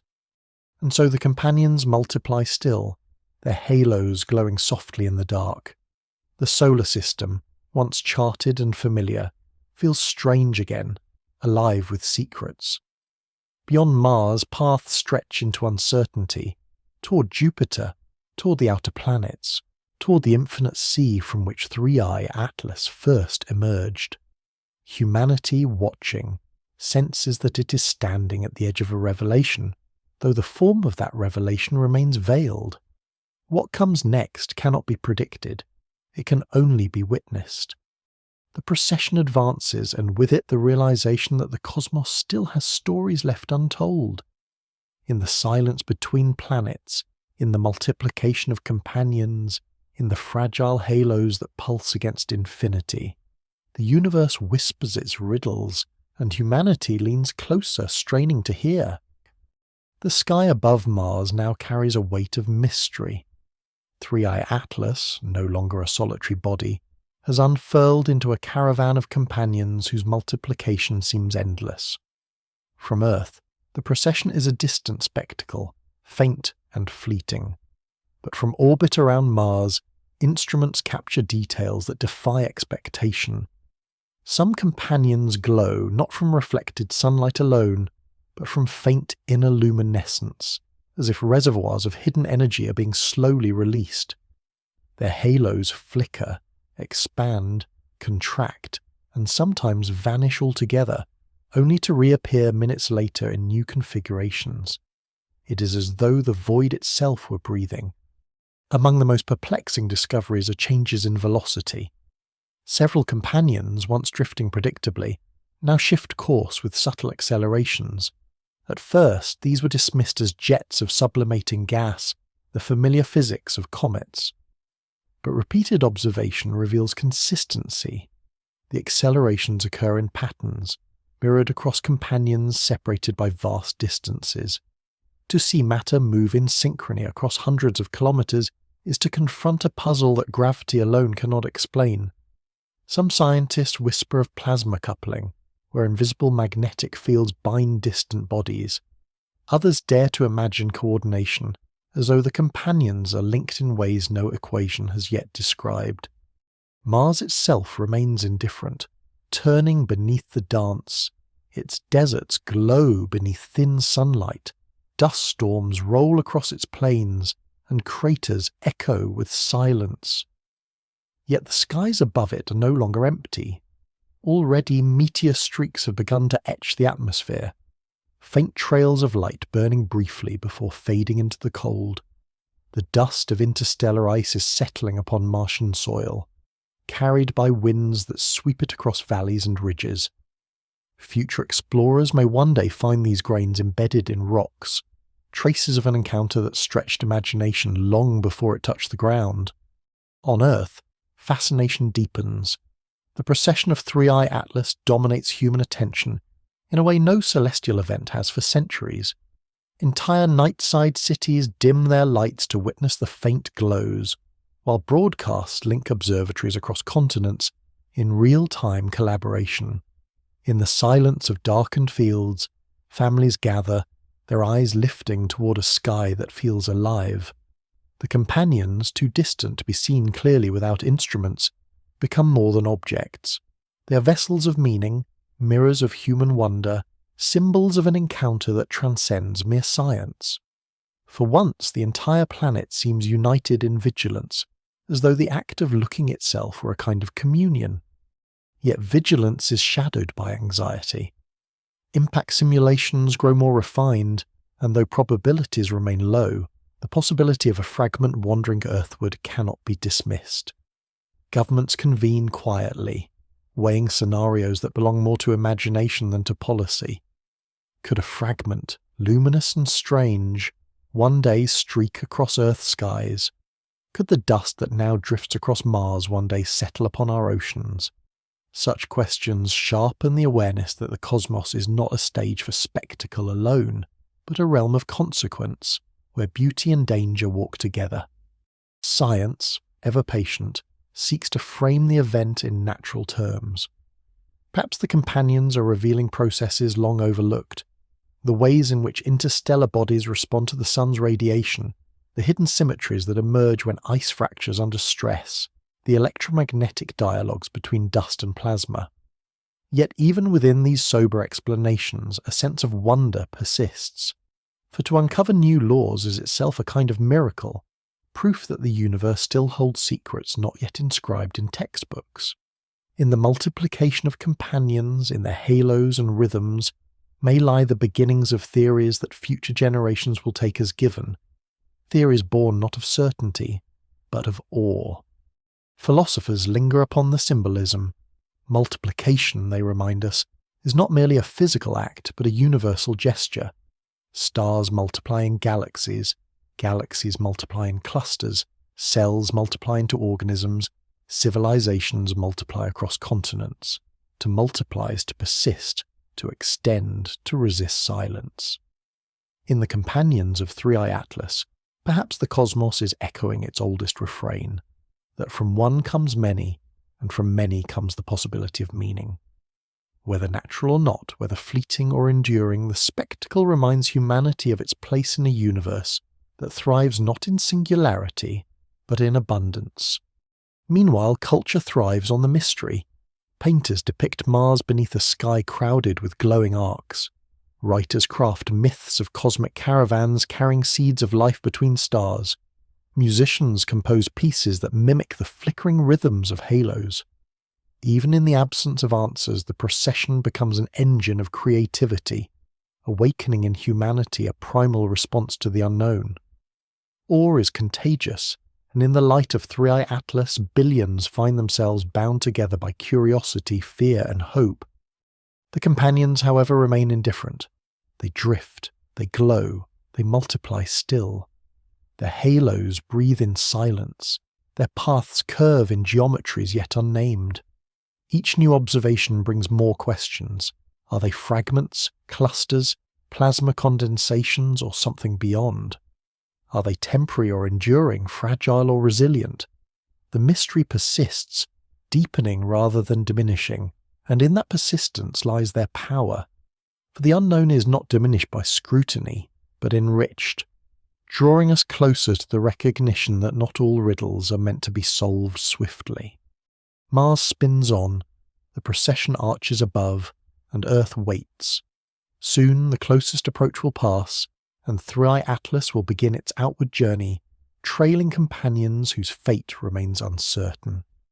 Some may fade into dust, others may drift into interplanetary space, and a few may persist, silent reminders of a moment when the cosmos revealed a glimpse of its deeper strangeness.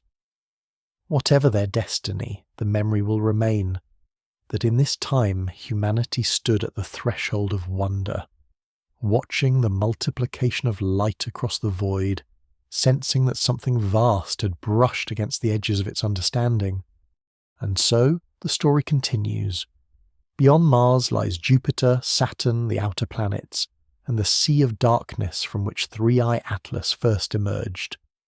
The procession may survive that journey, or it may scatter into invisibility.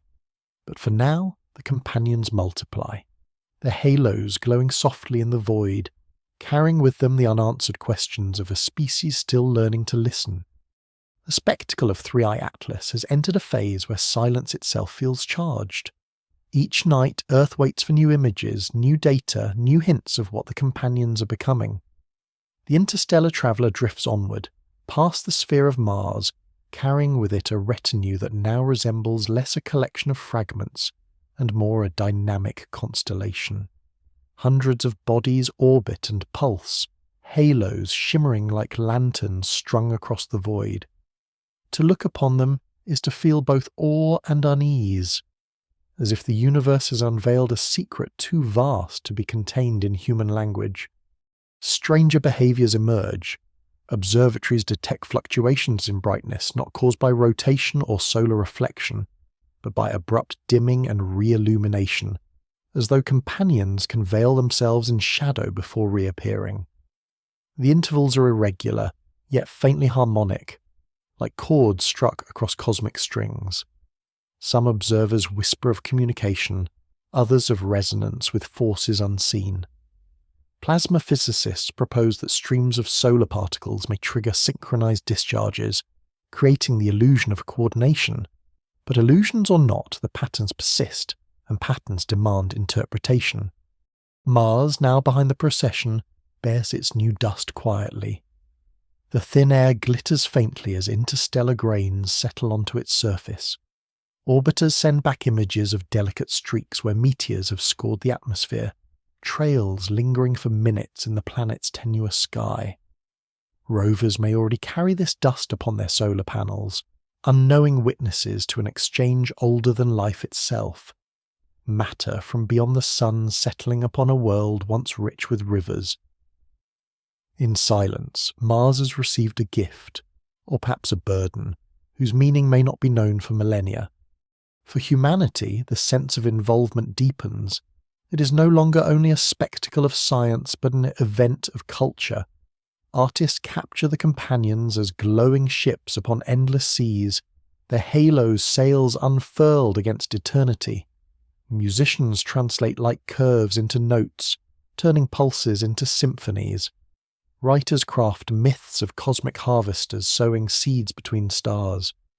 Across the globe, metaphors bloom as quickly as the companions themselves, each an attempt to render the ineffable into story. Awe is transmuted into creativity, and creativity becomes the echo of the unknown within the human spirit. Yet with awe comes the sober shadow of risk. Impact simulations, refined with each new trajectory, suggest that while most companions will drift safely outward, a fraction may enter unstable orbits, their futures uncertain. The probability of earthbound fragments remains minuscule but non-zero. Governments, though cautious in their words, prepare quietly. Observatories refine their watch. Defense systems model scenarios.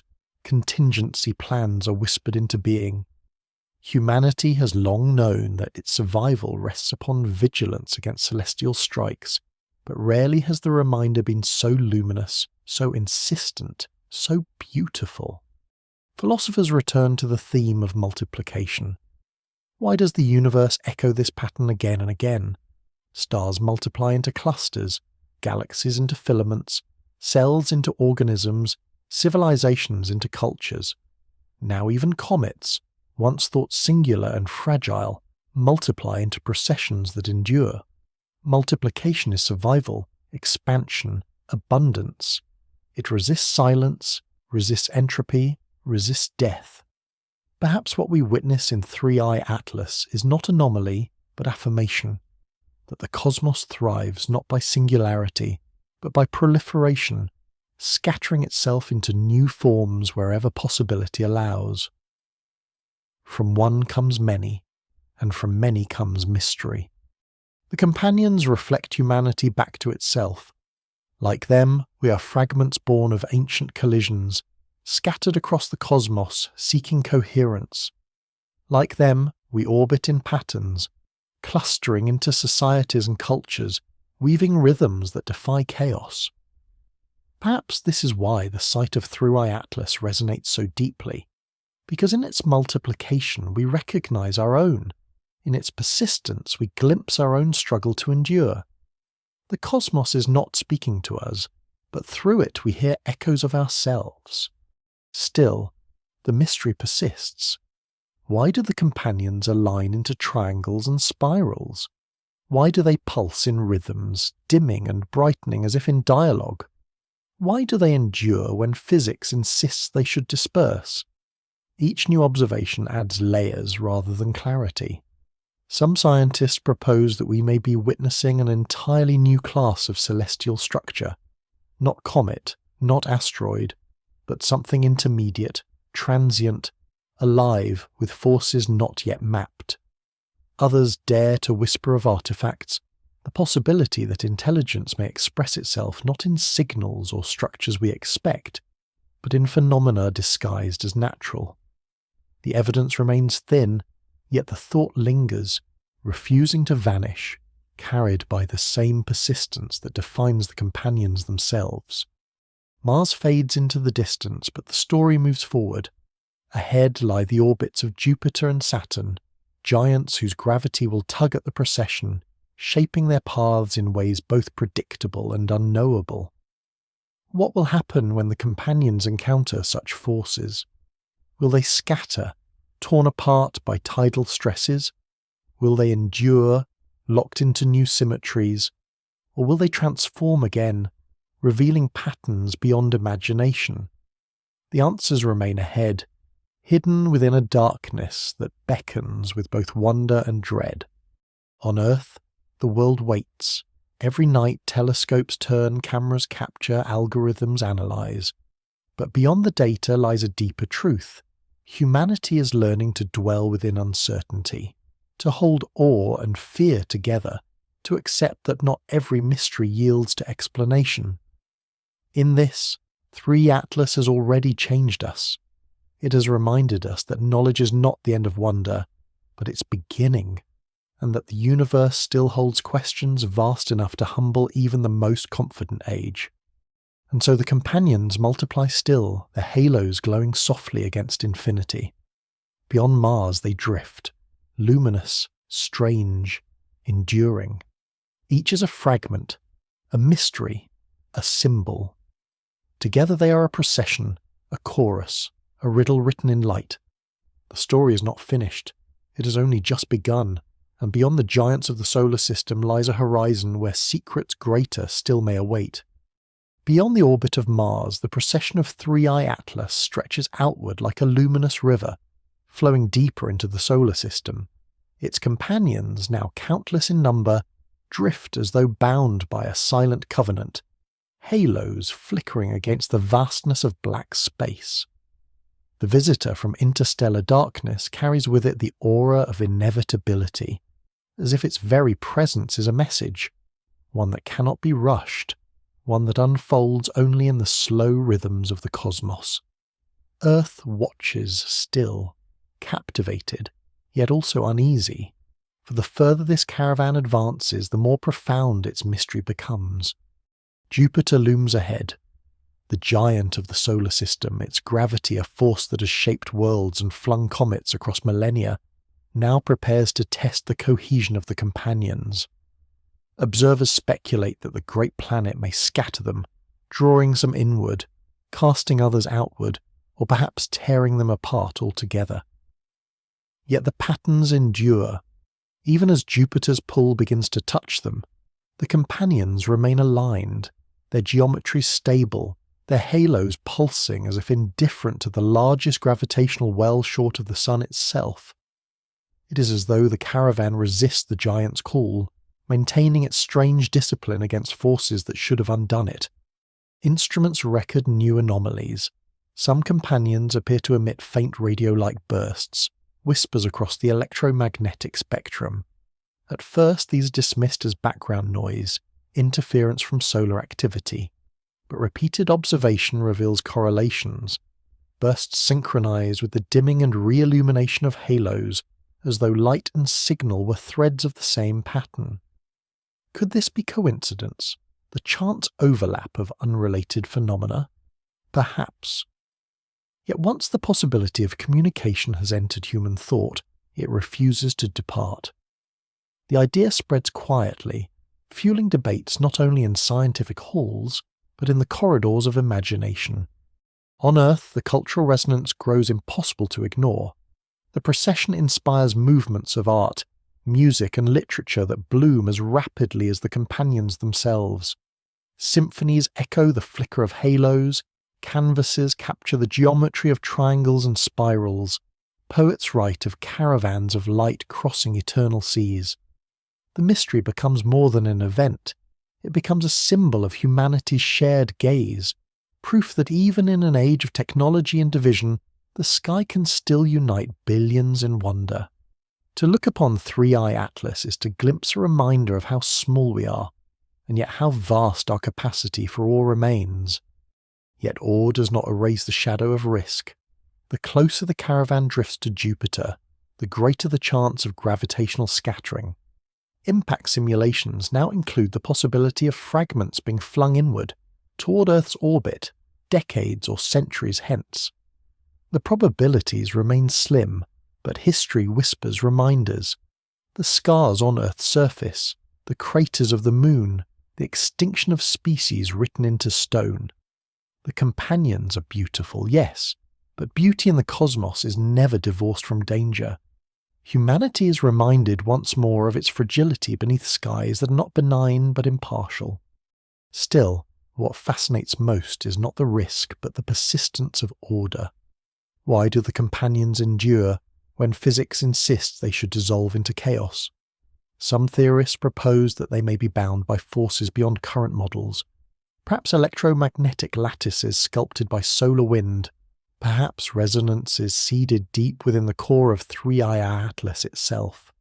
Others dare to wonder if dark matter, unseen yet omnipresent, may play a role, its hidden scaffolding revealed at last through the strange discipline of the caravan. Each idea is speculative, incomplete, but each carries the same admission.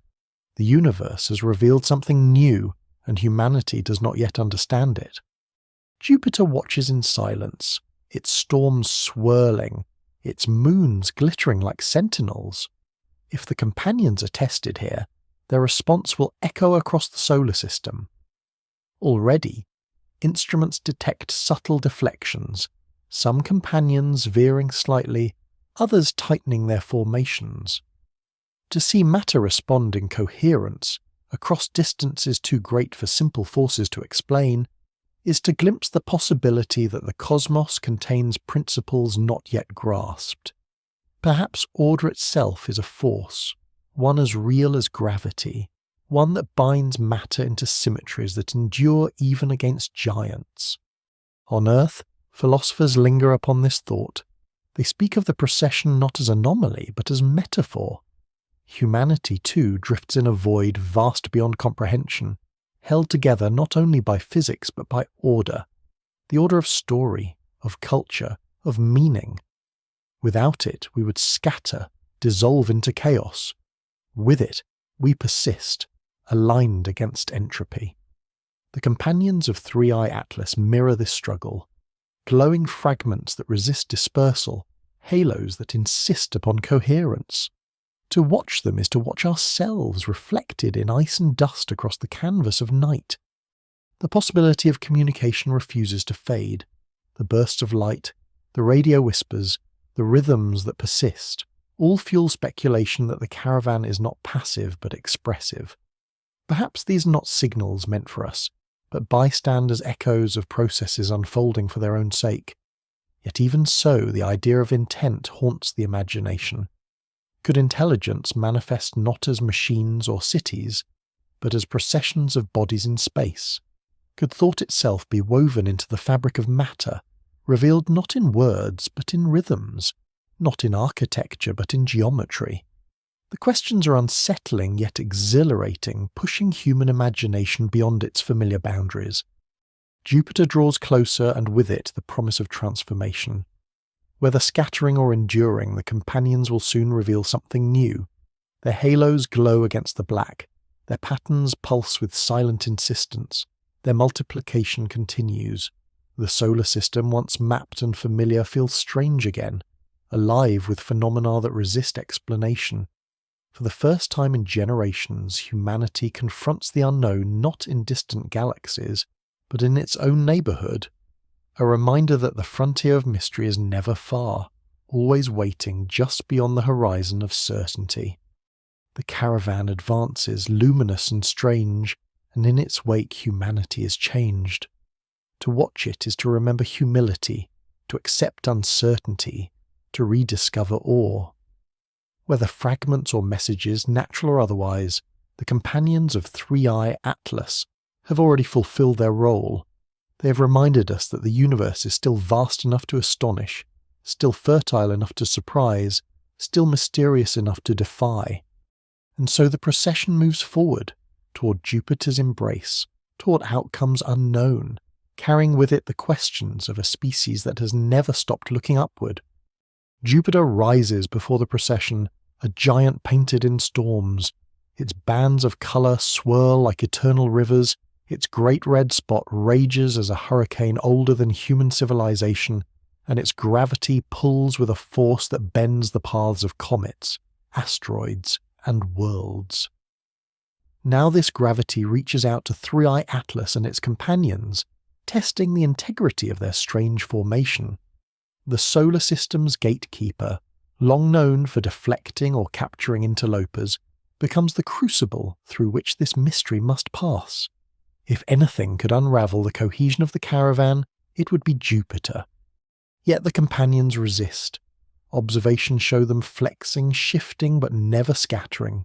Groups tighten as if bracing against the giant's pull, halos shimmer more brightly, and new companions appear at the edges as though the very stress of Jupiter's influence is birthing more. What should be fragmentation becomes multiplication. What should be dispersal becomes order. Even the largest telescopes struggle to comprehend the persistence of these geometries, their arcs bending but never breaking, their spirals adapting to the gravity yet maintaining symmetry. It is as though the caravan is alive to the challenge, reshaping itself to endure. Instruments detect strange emissions as the procession enters Jupiter's domain. Bursts of radio waves, faint but measurable, ripple outward in intervals that coincide with the flickering halos. The possibility of communication, once speculative, becomes harder to dismiss. If not intentional, then at least systematic, a byproduct of interactions too consistent to be random. The data suggest resonance, perhaps with Jupiter's own magnetic field, the largest in the solar system. The companions seem to respond, their halos pulsing in harmony with invisible tides of charged particles. A dialogue begins, though its language remains undeciphered, a conversation written in frequencies no ear can hear. Meanwhile, Jupiter's moons watch in silence. Io, eternally volcanic, spews plumes of sulphur into space. Europa glistens with its icy shell, beneath which oceans may harbour life. Ganymede and Callisto stand as frozen giants, scarred and ancient. These worlds, long considered laboratories of mystery, now share their skies with something stranger still. A procession of interstellar bodies that defy classification. If robotic probes orbiting Jupiter could look outward, they would see a sight no mission was designed to expect. Halos shimmering against the black, formations bending in disciplined arcs, a cosmic fleet threading through the magnetosphere of the largest planet. On Earth, the event dominates thought and imagination. News feeds pulse with updates. Artists flood the world with depictions of glowing caravans crossing Jupiter's storms. Philosophers debate whether order itself is a force we have yet to name. Even religions stir, interpreting the multiplication of companions as a sign, an echo of creation stories where the heavens teem with life and light. Though scientists caution restraint, the public is swept into a tide of awe. The procession has become myth before its story is finished, a living legend unfolding in real time. Yet science presses on. Models run with relentless urgency, testing whether electromagnetic interactions could truly sustain such coherence. Some simulations succeed, showing that plasma streams within Jupiter's field might bind charged particles into ordered structures. But the companions are not clouds of dust. They are bodies, massive and stable. To hold them in alignment would require forces unaccounted for, energies beyond current comprehension. Dark matter is invoked again, its invisible hand perhaps manifesting in ways never observed at smaller scales. Others argue that the event may herald the discovery of a new kind of physics, a principle hidden until now, revealed by the encounter of an interstellar object with the solar system's largest planet. For the philosophers, the symbolism deepens. Jupiter has always stood as the guardian of Earth, its gravity shielding the inner planets from catastrophic bombardment. Now that same gravity confronts a visitor that defies dispersal. The guardian is tested, and so too is the human sense of security. If the companions can endure Jupiter's embrace, what then? Are they simply matter obeying hidden laws? Or are they something more? Structures that choose persistence over dissolution? Humanity watches not only with curiosity but with trepidation, aware that what survives Jupiter may carry onward toward the outer planets, perhaps even beyond, leaving behind questions that will echo for centuries. Within the caravan itself, change accelerates. Some companions brighten dramatically, halos expanding until they overlap, merging into luminous veils that stretch like wings across the void. Others dim into near invisibility, only to flare again, as if drawing energy from unseen reservoirs. The rhythm intensifies, the intervals between pulses shortening, their synchrony growing sharper. What began as faint suggestion now feels undeniable. The companions act as though united, their coherence sharpened by Jupiter's gravity rather than broken by it. It is not chaos but evolution, not scattering but transformation. Mars, now far behind, fades from view, its dust still sprinkled with interstellar grains. Ahead, Jupiter looms, vast and radiant, its storms swirling beneath the procession. Earth, distant yet attentive, holds its breath. Humanity cannot intervene, cannot alter the course, cannot do more than watch. And in that watching lies revelation. For in this event we are reminded that knowledge is not control, that awe does not require mastery, that mystery itself is a gift. To see the procession endure Jupiter's test is to rediscover humility, to feel again the ancient truth that the universe is larger, stranger, and more fertile than our theories can contain. As the caravan arcs past the giant, its destiny remains uncertain. Some companions may be captured into orbits, becoming new moons of Jupiter, briefer enduring. Others may be flung outward, their paths bent towards Saturn, Uranus, Neptune, or beyond, carrying their halos into deeper darkness. Perhaps some will scatter into dust, finally succumbing to entropy. Yet whatever their fate, the lesson endures. Order can emerge where chaos was expected, and the universe still holds the power to astonish. The companions multiply still, glowing softly as they pass the storms of Jupiter, their halos alive with rhythms yet unnamed. Humanity watches, trembling with both fear and wonder, knowing that the mystery is far from over. Beyond the giant lies the rest of the solar system, and beyond that the abyss from which Three-Eye Atlas came. The procession moves forward, and with it moves the frontier of imagination. Past Jupiter's storms, the caravan of Three-Eye Atlas drifts onward, altered but unbroken. The planet's immense gravity, expected to scatter and consume, instead seemed to refine the procession. Some companions have vanished, pulled into orbits or shattered into dust that now swirls invisibly within the giant's field. Yet the core of the caravan survives, its geometry intact, halos brighter, rhythms sharper, as though Jupiter's crucible had tested their endurance and they had emerged stronger. Humanity watches with renewed awe, for what should have been an ending has become transformation.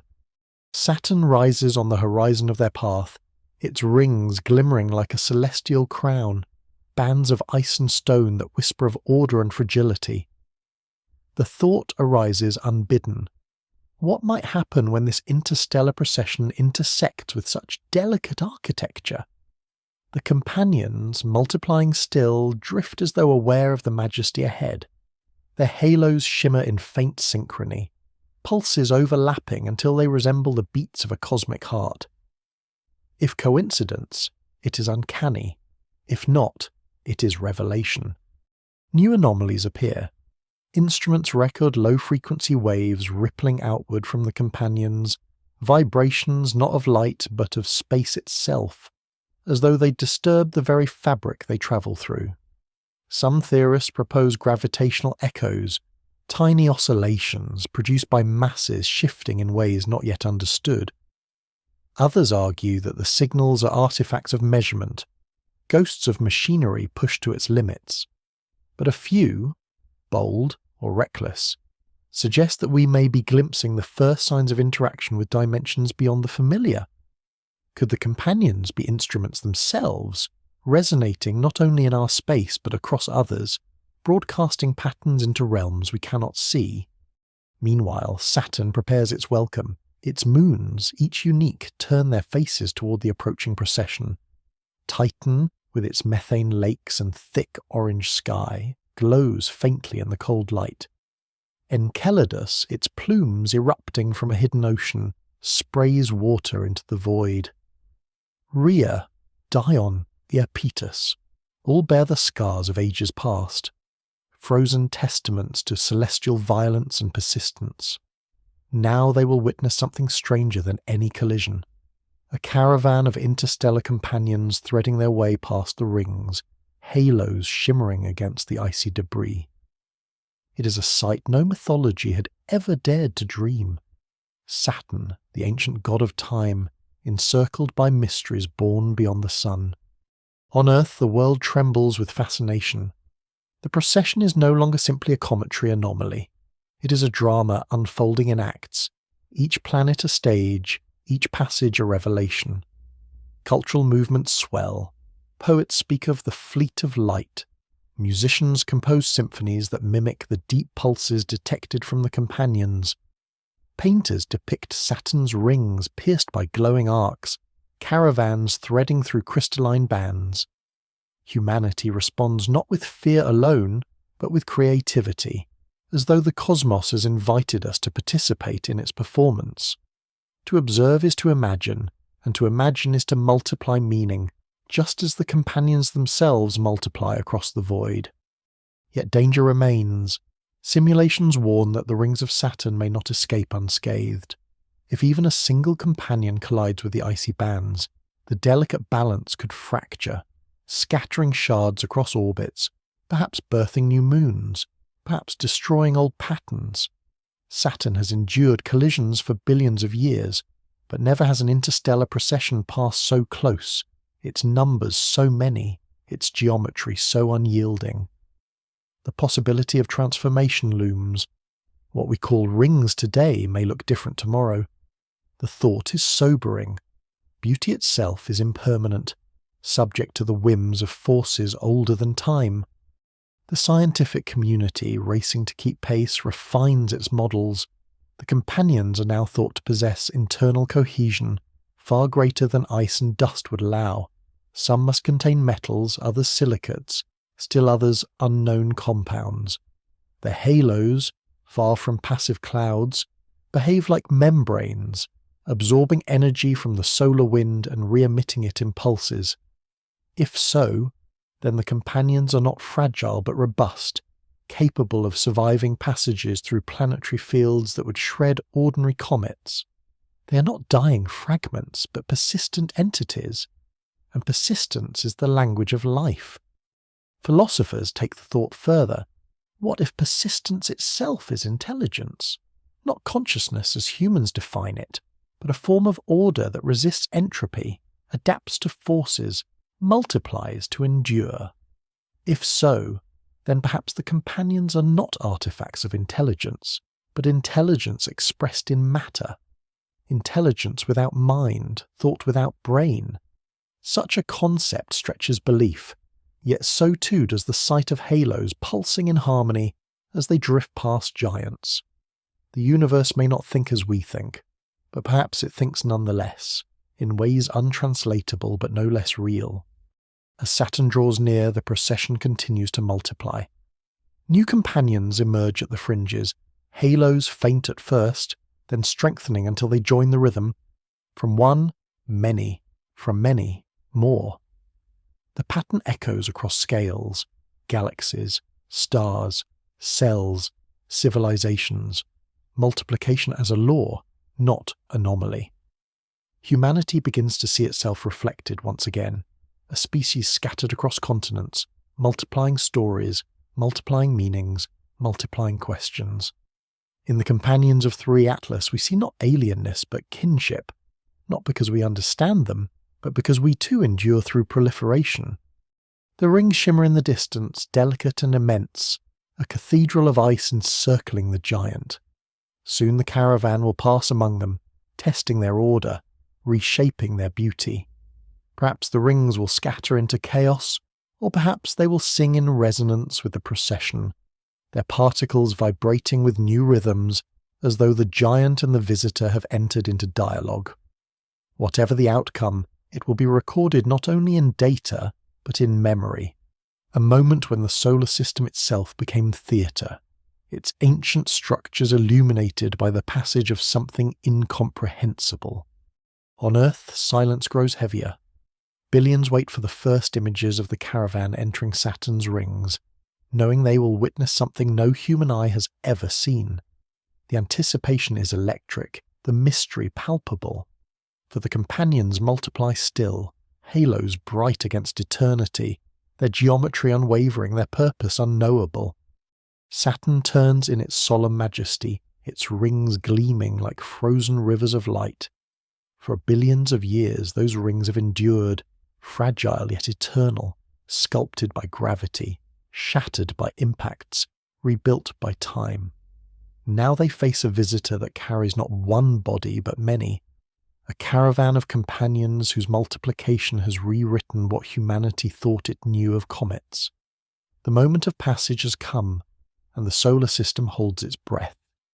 The companions approach the rings in an expanding formation, halos shimmering with spectral hues that shift like auroras. Instruments aboard telescopes and spacecraft detect turbulence in Saturn's magnetosphere as the procession enters.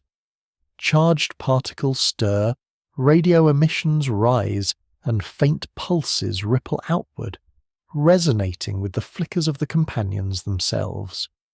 The scene is indescribably strange. An interstellar caravan threading through a planetary crown, halos glowing against a backdrop of ice and shadow. Even the most disciplined scientist cannot help but call it beautiful. The rings respond. Subtle vibrations spread through their icy bands, waves that travel faster than any known resonance, as though the passage of the companions has plucked invisible strings. Observers speak of a harmony, a resonance not imposed but invited. The companions glide through, scattering particles, bending arcs, yet never collapsing the whole. Where disruption was feared, there emerges instead a fleeting choreography, Saturn's rings shimmering in synchrony with halos that seem to breathe. For a moment, an hour, a day, the planet and the caravan move as though in duet, two cosmic structures entwined in rhythm. Humanity is transfixed. Images from spacecraft orbiting Saturn stream back across millions of kilometers, and the world pauses to watch. Cities dim lights for the spectacle. Crowds gather in squares and deserts. Children point to screens where glowing arcs pierce Saturn's rings. The procession, once the secret of astronomers, has become a global performance, uniting billions in shared awe. For the first time in living memory, all eyes turn together toward the same mystery, and in that shared gaze humanity feels its own fragility and its own belonging. Yet within awe lingers unease. Data reveal that some companions have been captured by Saturn's gravity, slipping into orbits that weave between moons. They are small but stable, destined to circle the giant for years or centuries before drifting away. Saturn has gained new attendants, interstellar guests that now belong to its retinue. Other companions pass through the rings entirely, their halos scattering icy dust, leaving streaks like scars upon the bands. The rings will heal but altered, their patterns changed by the touch of a traveller from beyond the sun. Even beauty is not immune to transformation. Scientists pore over the flood of data. Spectral analysis of the halos reveals organic compounds, complex carbon chains, precursors of life, embedded within the dust. The companions are not lifeless stones but chemical crucibles, carrying ingredients that could seed biology wherever they fall. The panspermia hypothesis, long whispered at the margins, now surges into the mainstream. Perhaps life is not confined to Earth, nor to Mars, nor to any single world. Perhaps the cosmos itself is fertile, scattering potential wherever bodies like Three-Eye Atlas wander. If true, then Saturn's rings have just been seeded, their icy particles mingling with molecules older than the solar system itself. Philosophy surges forward alongside science. Multiplication, the defining trait of the companions, is now seen as more than an anomaly. It is a principle, a law etched into the fabric of creation. Stars multiply in nurseries, galaxies in clusters, organisms in cells. Now interstellar bodies multiply as they pass through planetary systems, scattering fragments that persist, endure, adapt. To multiply is to resist oblivion, to carve continuity into a universe that tends always towards silence. In the companions of Three-Eye Atlas, humanity sees not only a mystery, but a mirror of its own struggle to endure, to spread, to persist against the dark. Saturn's moons bear witness. Titan's thick sky glows faintly with auroras sparked by the passage. Enceladus erupts with new vigour, its plumes glittering with dust seeded by halos. Even distant Iapetus, half dark, half bright, carries new marks upon its frozen shell. Each moon has been touched, altered, dusted by the caravan's passing. For ages they have circled in patient silence, but now they carry traces of a traveller from beyond, as though the solar system itself were a canvas upon which the cosmos has painted anew. On Earth, culture transforms the event into myth. Writers describe Saturn's duet with the companions as a celestial marriage, rings and halos entwined. Musicians compose hymns that echo the resonance detected in radio waves. Artists sketch glowing arcs threading through Saturn's crown, their canvases filled with awe and reverence. Humanity cannot help but narrate to turn phenomenon into story, story into symbol. And in this symbol lies hope, that the universe is not barren, not silent, but live with rhythms we have only just begun to hear. Yet amid wonder, fear persists. For if multiplication is principle, then it does not stop here. The companions continue to divide, to persist, to endure. Where Saturn gained a handful of new moons, might Earth one day face fragments of its own?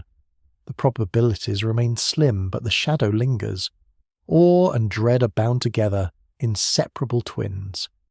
To look upon the procession is to feel both lifted and threatened, humbled and haunted.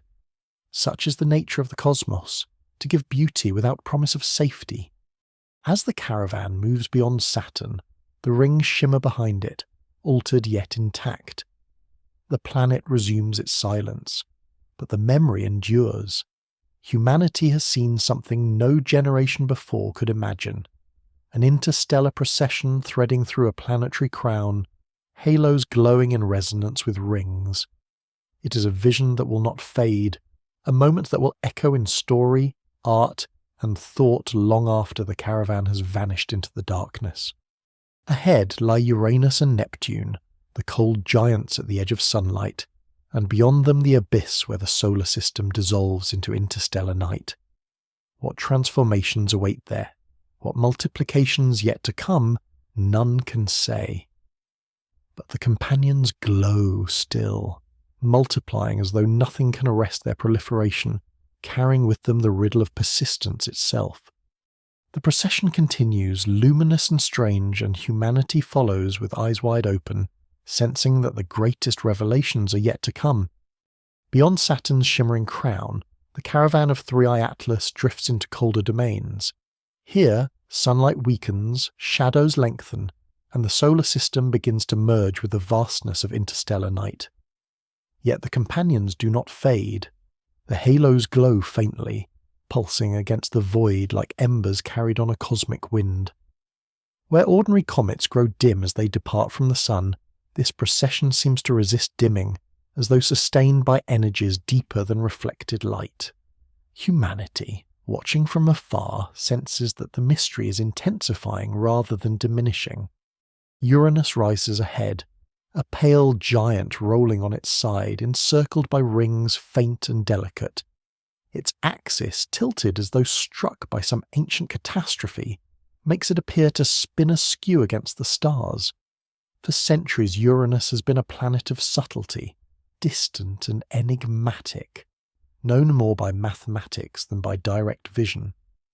Now it stands in the path of an interstellar caravan, a witness to an encounter no one had dared imagine. If Saturn offered harmony and resonance, what will Uranus reveal? Its magnetic field is twisted, tilted like the planet itself, unpredictable and chaotic. Some theorists predict disruption, scattering, collapse. Others whisper of amplification, as though the companions might seize upon Uranus's strangeness and magnify it. Already, anomalies emerge.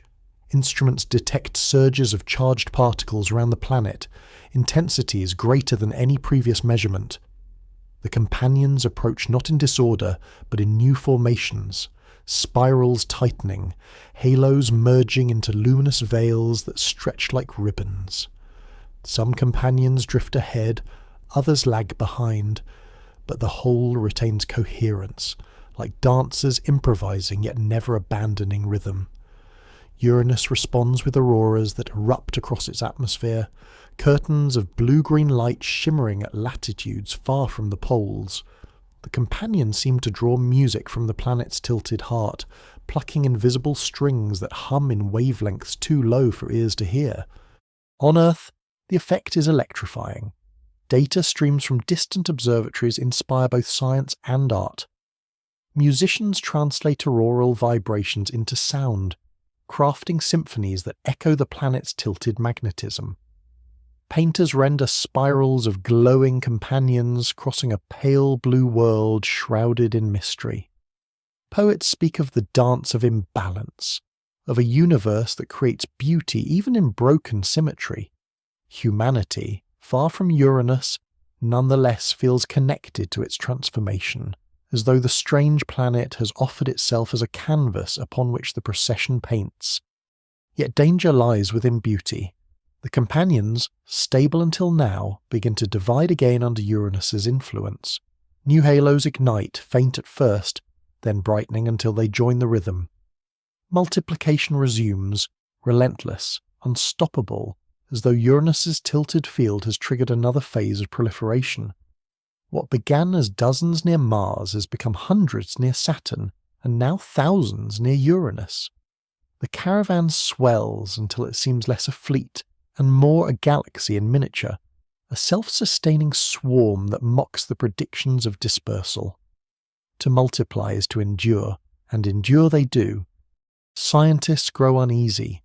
If multiplication continues unchecked, what will happen when the caravan approaches Neptune or drifts toward the Kuiper Belt? Will the solar system itself be seeded with thousands of persistent bodies, their trajectories unpredictable, their presence permanent? Could this be how planetary systems are altered, by visitors that arrive not as single travellers, but as multiplying processions? The thought is unsettling. For once, Earth may not simply be a passive observer, but a participant in a process larger than itself, a process that could reshape its future skies for millennia. Philosophers take another view. They argue that multiplication is not threat but revelation. What humanity sees in the companions is the universe expressing its deepest principle, abundance born from instability, coherence born from imbalance.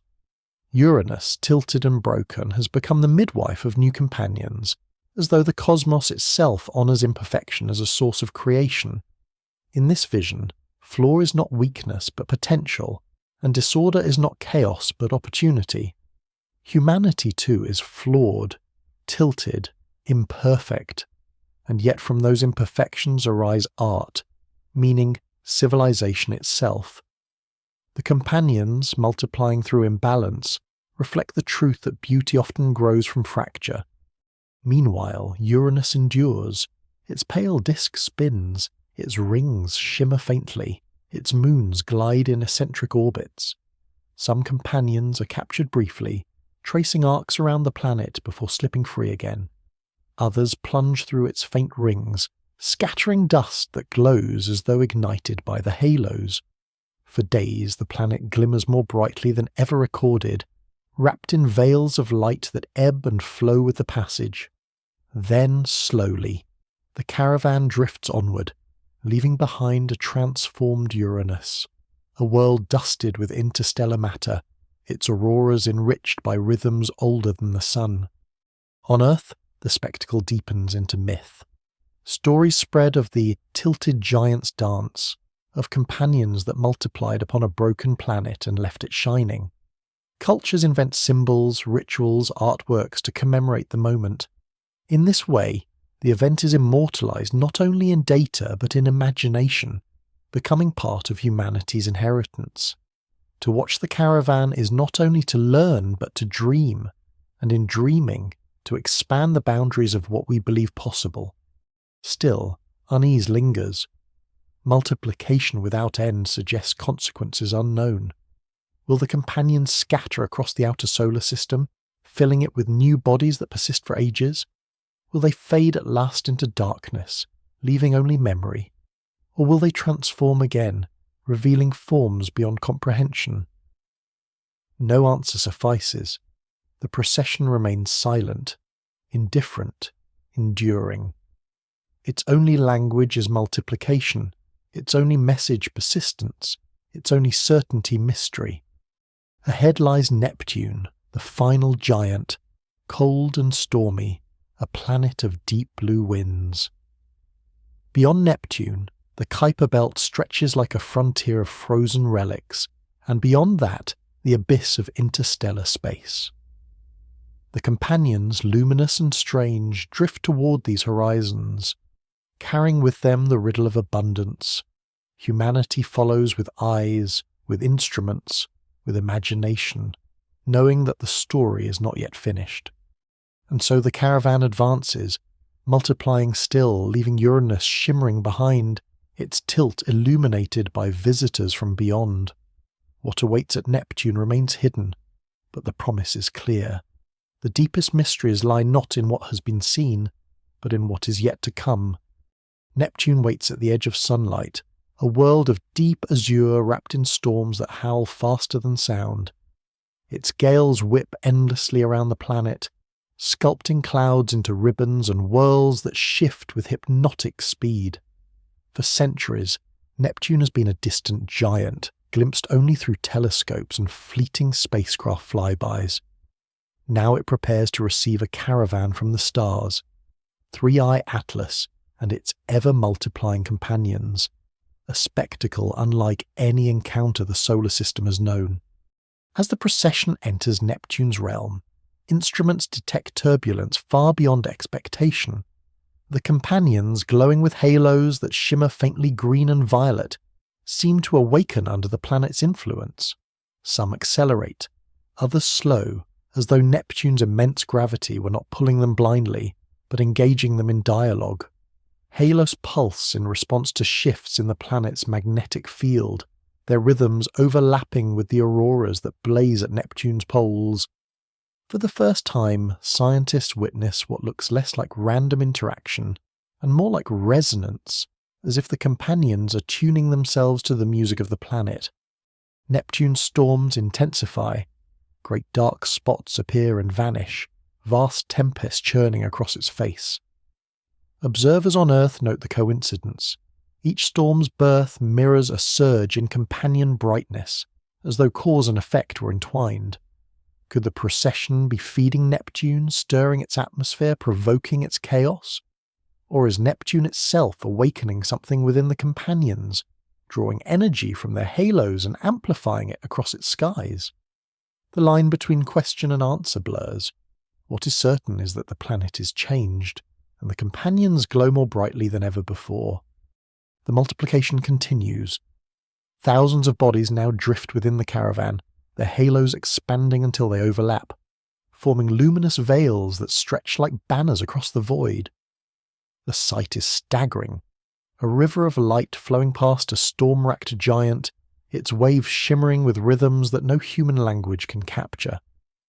To see it is to feel that the solar system has become theatre, its cold frontier transformed into stage, its planets actors in a drama scripted by forces unknown. Neptune, once remote and silent, now burns with auroral fire, a beacon at the edge of night. On Earth, the spectacle grips imagination with relentless force. Artists paint Neptune bathed in veils of glowing companions. Musicians translate the rhythms into symphonies that swell with storm and silence. Writers craft epics of cosmic fleets passing judgment upon the planets. For billions, the procession becomes myth in real time, a story unfolding not in dusty books but in the sky itself. Humanity, fractured in so many ways, feels for a moment united, gazing outward, humbled together, witnesses to the same incomprehensible beauty. Yet unease deepens. The multiplication of companions has reached a scale that alarms even the most cautious scientists. Thousands of bodies, stable and persistent, now thread through the solar system, their trajectories complex, their future uncertain. If even a fraction wander inward over centuries, the risk to Earth and its neighbours cannot be ignored. The caravan is beautiful, yes, but also burdened with potential peril. Awe and dread, inseparable, press down upon those who watch. The question arises in quiet halls. What if the solar system is being seeded not with beauty, but with hazard? What if multiplication is not gift, but test? Philosophers reply with another view. Multiplication is not benign or hostile, they say, but principle, the universe's most ancient gesture. From galaxies to organisms, from ideas to civilizations, all that endures does so by multiplying. The companions of Through or Atlas embody this truth. They persist by becoming many, resisting dissolution by spreading. Humanity too multiplies, not only in number but in stories, in meanings, in dreams. The caravan reflects us back to ourselves. Fragile fragments, yet enduring because we gather, because we echo, because we refuse to vanish. Neptune's moons bear witness. Triton, captured long ago from the Kuiper belt, glitters with frozen geysers, its surface scarred by tides. As the companions pass, its plumes erupt more violently, as though stirred by unseen resonance. Nereid wanders on its eccentric orbit, glowing faintly as dust settles upon its surface. Even tiny Proteus, dark and irregular, carries new scars from meteors drawn from the caravan. Neptune's family is altered, touched forever by the interstellar procession. The solar system's outermost giant has become not only witness, but participant, transformed by contact with a mystery from beyond. Humanity, watching, finds itself torn between terror and reverence. For what the caravan has revealed is not only the strangeness of comets, but the strangeness of reality itself. Matter that should disperse persists. Halos that should fade grow brighter. Rhythms that should be noise become patterns. In the multiplication of companions, the universe has shown a law not yet written, a principle not yet named. Science scrambles to catch up, but imagination races ahead, whispering of intelligence, of purpose, of messages written in light. Whether natural or not, the procession has already transformed the human spirit, expanding the horizon of what we dare to believe. Beyond Neptune lies the Kuiper belt, a realm of frozen relics from the solar system's birth, and beyond that the interstellar abyss from which 3i Atlas first emerged. The companions drift onward, luminous and strange, their multiplication unchecked, their halos glowing with rhythms that grow only more insistent. What waits at the edge is unknowable. Will the caravan scatter into the darkness, fading at last into the night? Or will it persist, multiplying still, carrying its riddle back into the void? Humanity can only watch, humbled, astonished, aware that the story is far from over. The procession advances, and in its wake, the solar system feels altered, not destroyed, not threatened, but transformed by wonder. The mystery multiplies as surely as the companions themselves, and the greatest questions remain ahead. Beyond Neptune, the caravan of 3i Atlas drifts into the Kuiper belt, a vast frontier of ice and shadow. Here, billions of frozen relics orbit the sun, remnants of a birth billions of years past. They are the fossils of planetary creation, fragments that never grew into worlds. Into this cold domain enters the procession, luminous and strange, its halos glowing like lanterns carried through a graveyard of ancient bodies. The solar system, so long thought charted and familiar, now reveals itself as stage for something unprecedented. The companions show no sign of dispersing. Instead, their multiplication intensifies. Where Neptune's tilted storms awaken thousands, the Kuiper belt seems to invite more. Halos pulse in rhythm, veils overlap, and from the edges of the caravan new bodies emerge, faint at first, then brightening as though born from nothing. Scientists on Earth scramble to explain, their models strained beyond breaking. Could unseen collisions within the caravan spawn these companions? Could interactions with Kuiper belt objects trigger hidden reservoirs of matter within 3i Atlas? Or is this multiplication a process entirely new, a principle not yet written into the lexicon of physics? No answer satisfies. What is clear is that the caravan grows, and the universe refuses to explain. Among the relics of the belt, encounters begin. Small icy worlds, their surfaces untouched since the dawn of time, now find themselves dusted by halos of interstellar matter.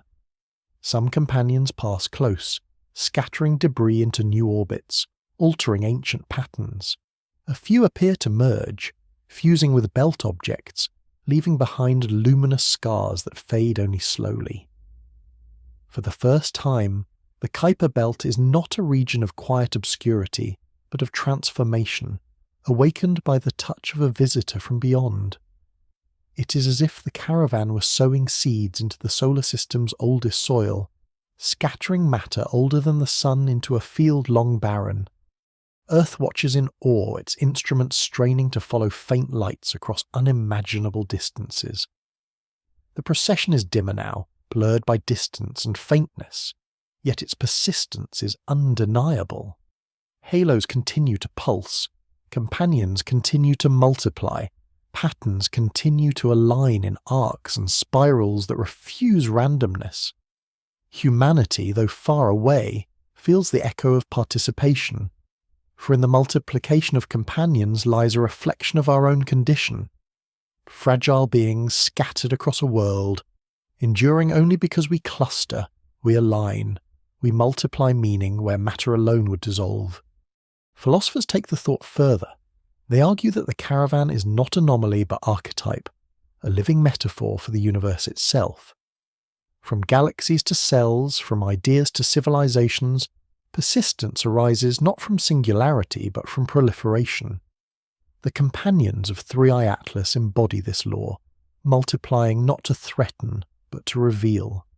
That creation is abundance, that survival is scattering, that the cosmos itself resists silence by echoing itself endlessly across scales. Whether natural or not, whether artifact or accident, the caravan is a teacher, and its lesson is multiplication. Yet fear endures. The Kuiper belt is a region of instability, where gravitational nudges from Neptune can send bodies inward toward the planets. If even a fraction of the caravan's companions are caught in such pathways, centuries or millennia from now, Earth may face their arrival not as spectacle, but as catastrophe. Agencies tasked with planetary defense whisper of distant futures where skies blaze with meteors not of Earth's making. The risk is remote, yet not zero. To gaze upon the caravan is to feel both uplift and dread, wonder tempered always by the shadow of consequence. Meanwhile, culture flourishes. Across the world, people invent myths of the 1,000 lanterns, the caravan of dawn, the choir of light. Musicians translate rhythms of halos into chants. Filmmakers craft visions of glowing fleets passing through icy frontiers. Poets describe the Kuiper belt as a garden awakened after eons of frost.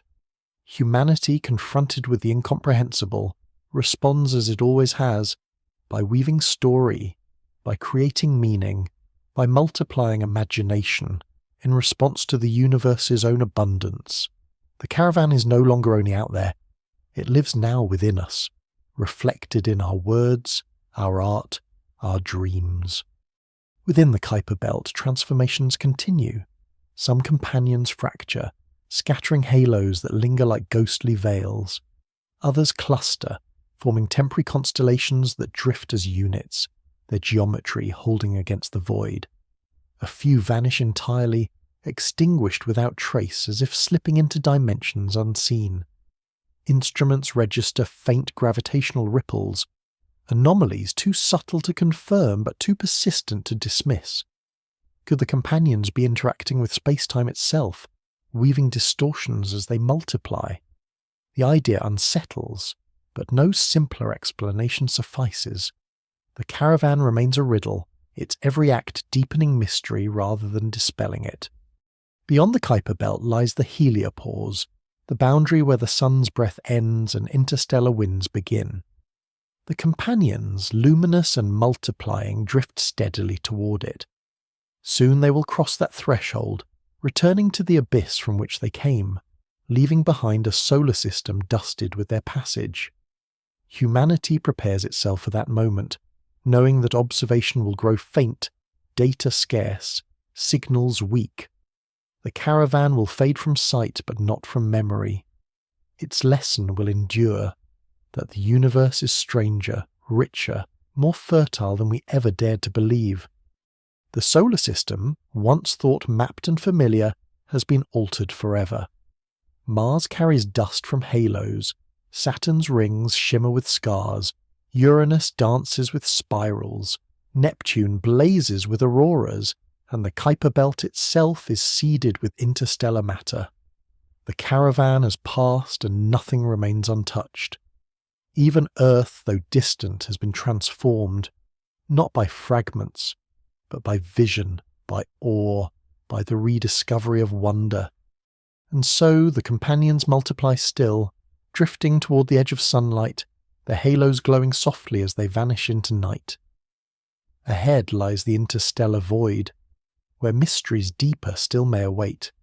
Humanity watches, humbled, aware that it has been granted a glimpse of something vast, something unspeakable, something beyond comprehension.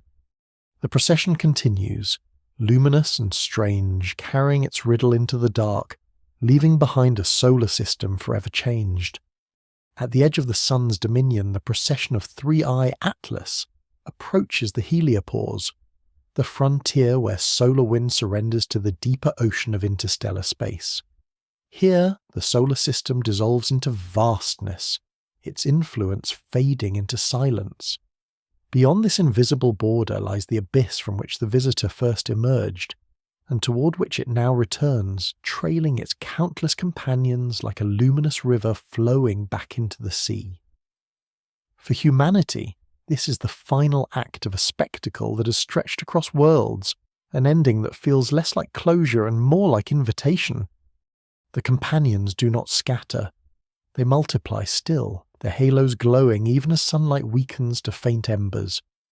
Observatories track them to the limits of instrumentation, their patterns faint but insistent, spirals that endure, arcs that hold, rhythms that pulse with unyielding regularity. What began as anomaly has become archetype. What was thought to be a fragment has revealed itself as a principle. Multiplication is not accident but law, not exception but essence. To endure, the universe multiplies. To persist, it echoes itself across scales. In the procession of Three-Eye Atlas, humanity has witnessed that truth written in light. The solar system bears the marks of passage. Mars carries interstellar dust upon its deserts. Saturn's rings shimmer with scars where companions wove their arcs. Uranus glows with auroras born from spirals.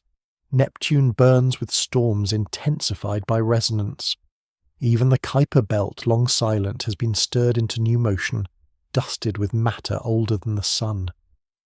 The visitor has come and gone, but its presence lingers in every corner, a signature etched not in destruction but in transformation. Worlds endure, yet none remain untouched. Earth, though never crossed by the caravan, has been altered most of all, not by dust or fragments, but by vision. For the first time in centuries, humanity has shared a single gaze, united not by conquest or crisis, but by wonder. Across continents and oceans, billions have lifted their eyes, following faint halos across the night, weaving stories, songs, and dreams from what they could not explain. The companions became symbols of persistence, of abundance, of mystery. And in those symbols, humanity glimpsed itself reflected, fragile, flawed, yet enduring because it multiplies meaning as the caravan multiplies light. Scientists too are changed. Their models lie broken, their theories humbled, yet in the ruins of certainty grows something richer. The recognition that discovery is not an end, but a beginning. New hypotheses emerge of plasma coherence, of hidden dimensions, of dark matter sculpting order from chaos. Some ideas may prove false, others true, but all are born from awe, from the willingness to admit ignorance before the cosmos. In this way, 3i Atlas has given science its greatest gift, the reminder that humility is the first step toward knowledge. Philosophers linger on a deeper question. What if the companions are not only fragments or phenomena, but metaphors made real? What if the universe itself is intelligent, not in thought or speech, but in law and rhythm, in multiplication and persistence? If so, then 3 Atlas is not message but mirror, showing humanity what it has always been, part of a cosmos that endures by becoming many, by scattering itself across time and space, by refusing silence. The caravan speaks not to us but through us, its language one of abundance, its meaning one of survival. To see it is to remember that we too are the universe made visible. As the caravan fades into the interstellar dark, Earth is left with questions it cannot answer. Will the companions persist beyond sight, multiplying still in the abyss? Will they see distant systems, scattering organics upon worlds we will never know? Or will they dissolve at last, their halos extinguished, their geometries erased by time? No certainty remains, yet perhaps certainty was never the point. The gift of the procession is not resolution, but wonder, not closure, but awakening. It has reminded us that the universe is larger than our language, deeper than our models, stranger than our dreams. The final images show halos shrinking into faint sparks, drifting across the heliopause, their light swallowed by infinity. The solar system grows quiet again, its planets circling as before, its moons turning in patient silence. Yet everything feels different, as though the stage itself has been rewritten, for in this time, humanity stood beneath a sky alive with riddles, and for once, the universe allowed us to see a glimpse of its hidden script. We are changed, not because we understand, but because we have been reminded to wonder. And so the procession continues, vanishing into the abyss, carrying with it the questions of a species that has only just begun to open its eyes. The cosmos multiplies still, and we multiply within it, in stories, in meanings, in dreams. The Atlas is gone, yet its lesson remains, that the universe endures by becoming many, that beauty and danger walk together, and that awe is the truest response to existence. The night sky grows quiet, but the memory endures. Humanity returns to its world, its struggles, its fragile hopes, yet now with the knowledge that the universe is stranger than we knew, more abundant than we imagined, more wondrous than we deserve. The caravan has passed, but wonder lingers, and in that wonder lies the beginning of every future we may yet build.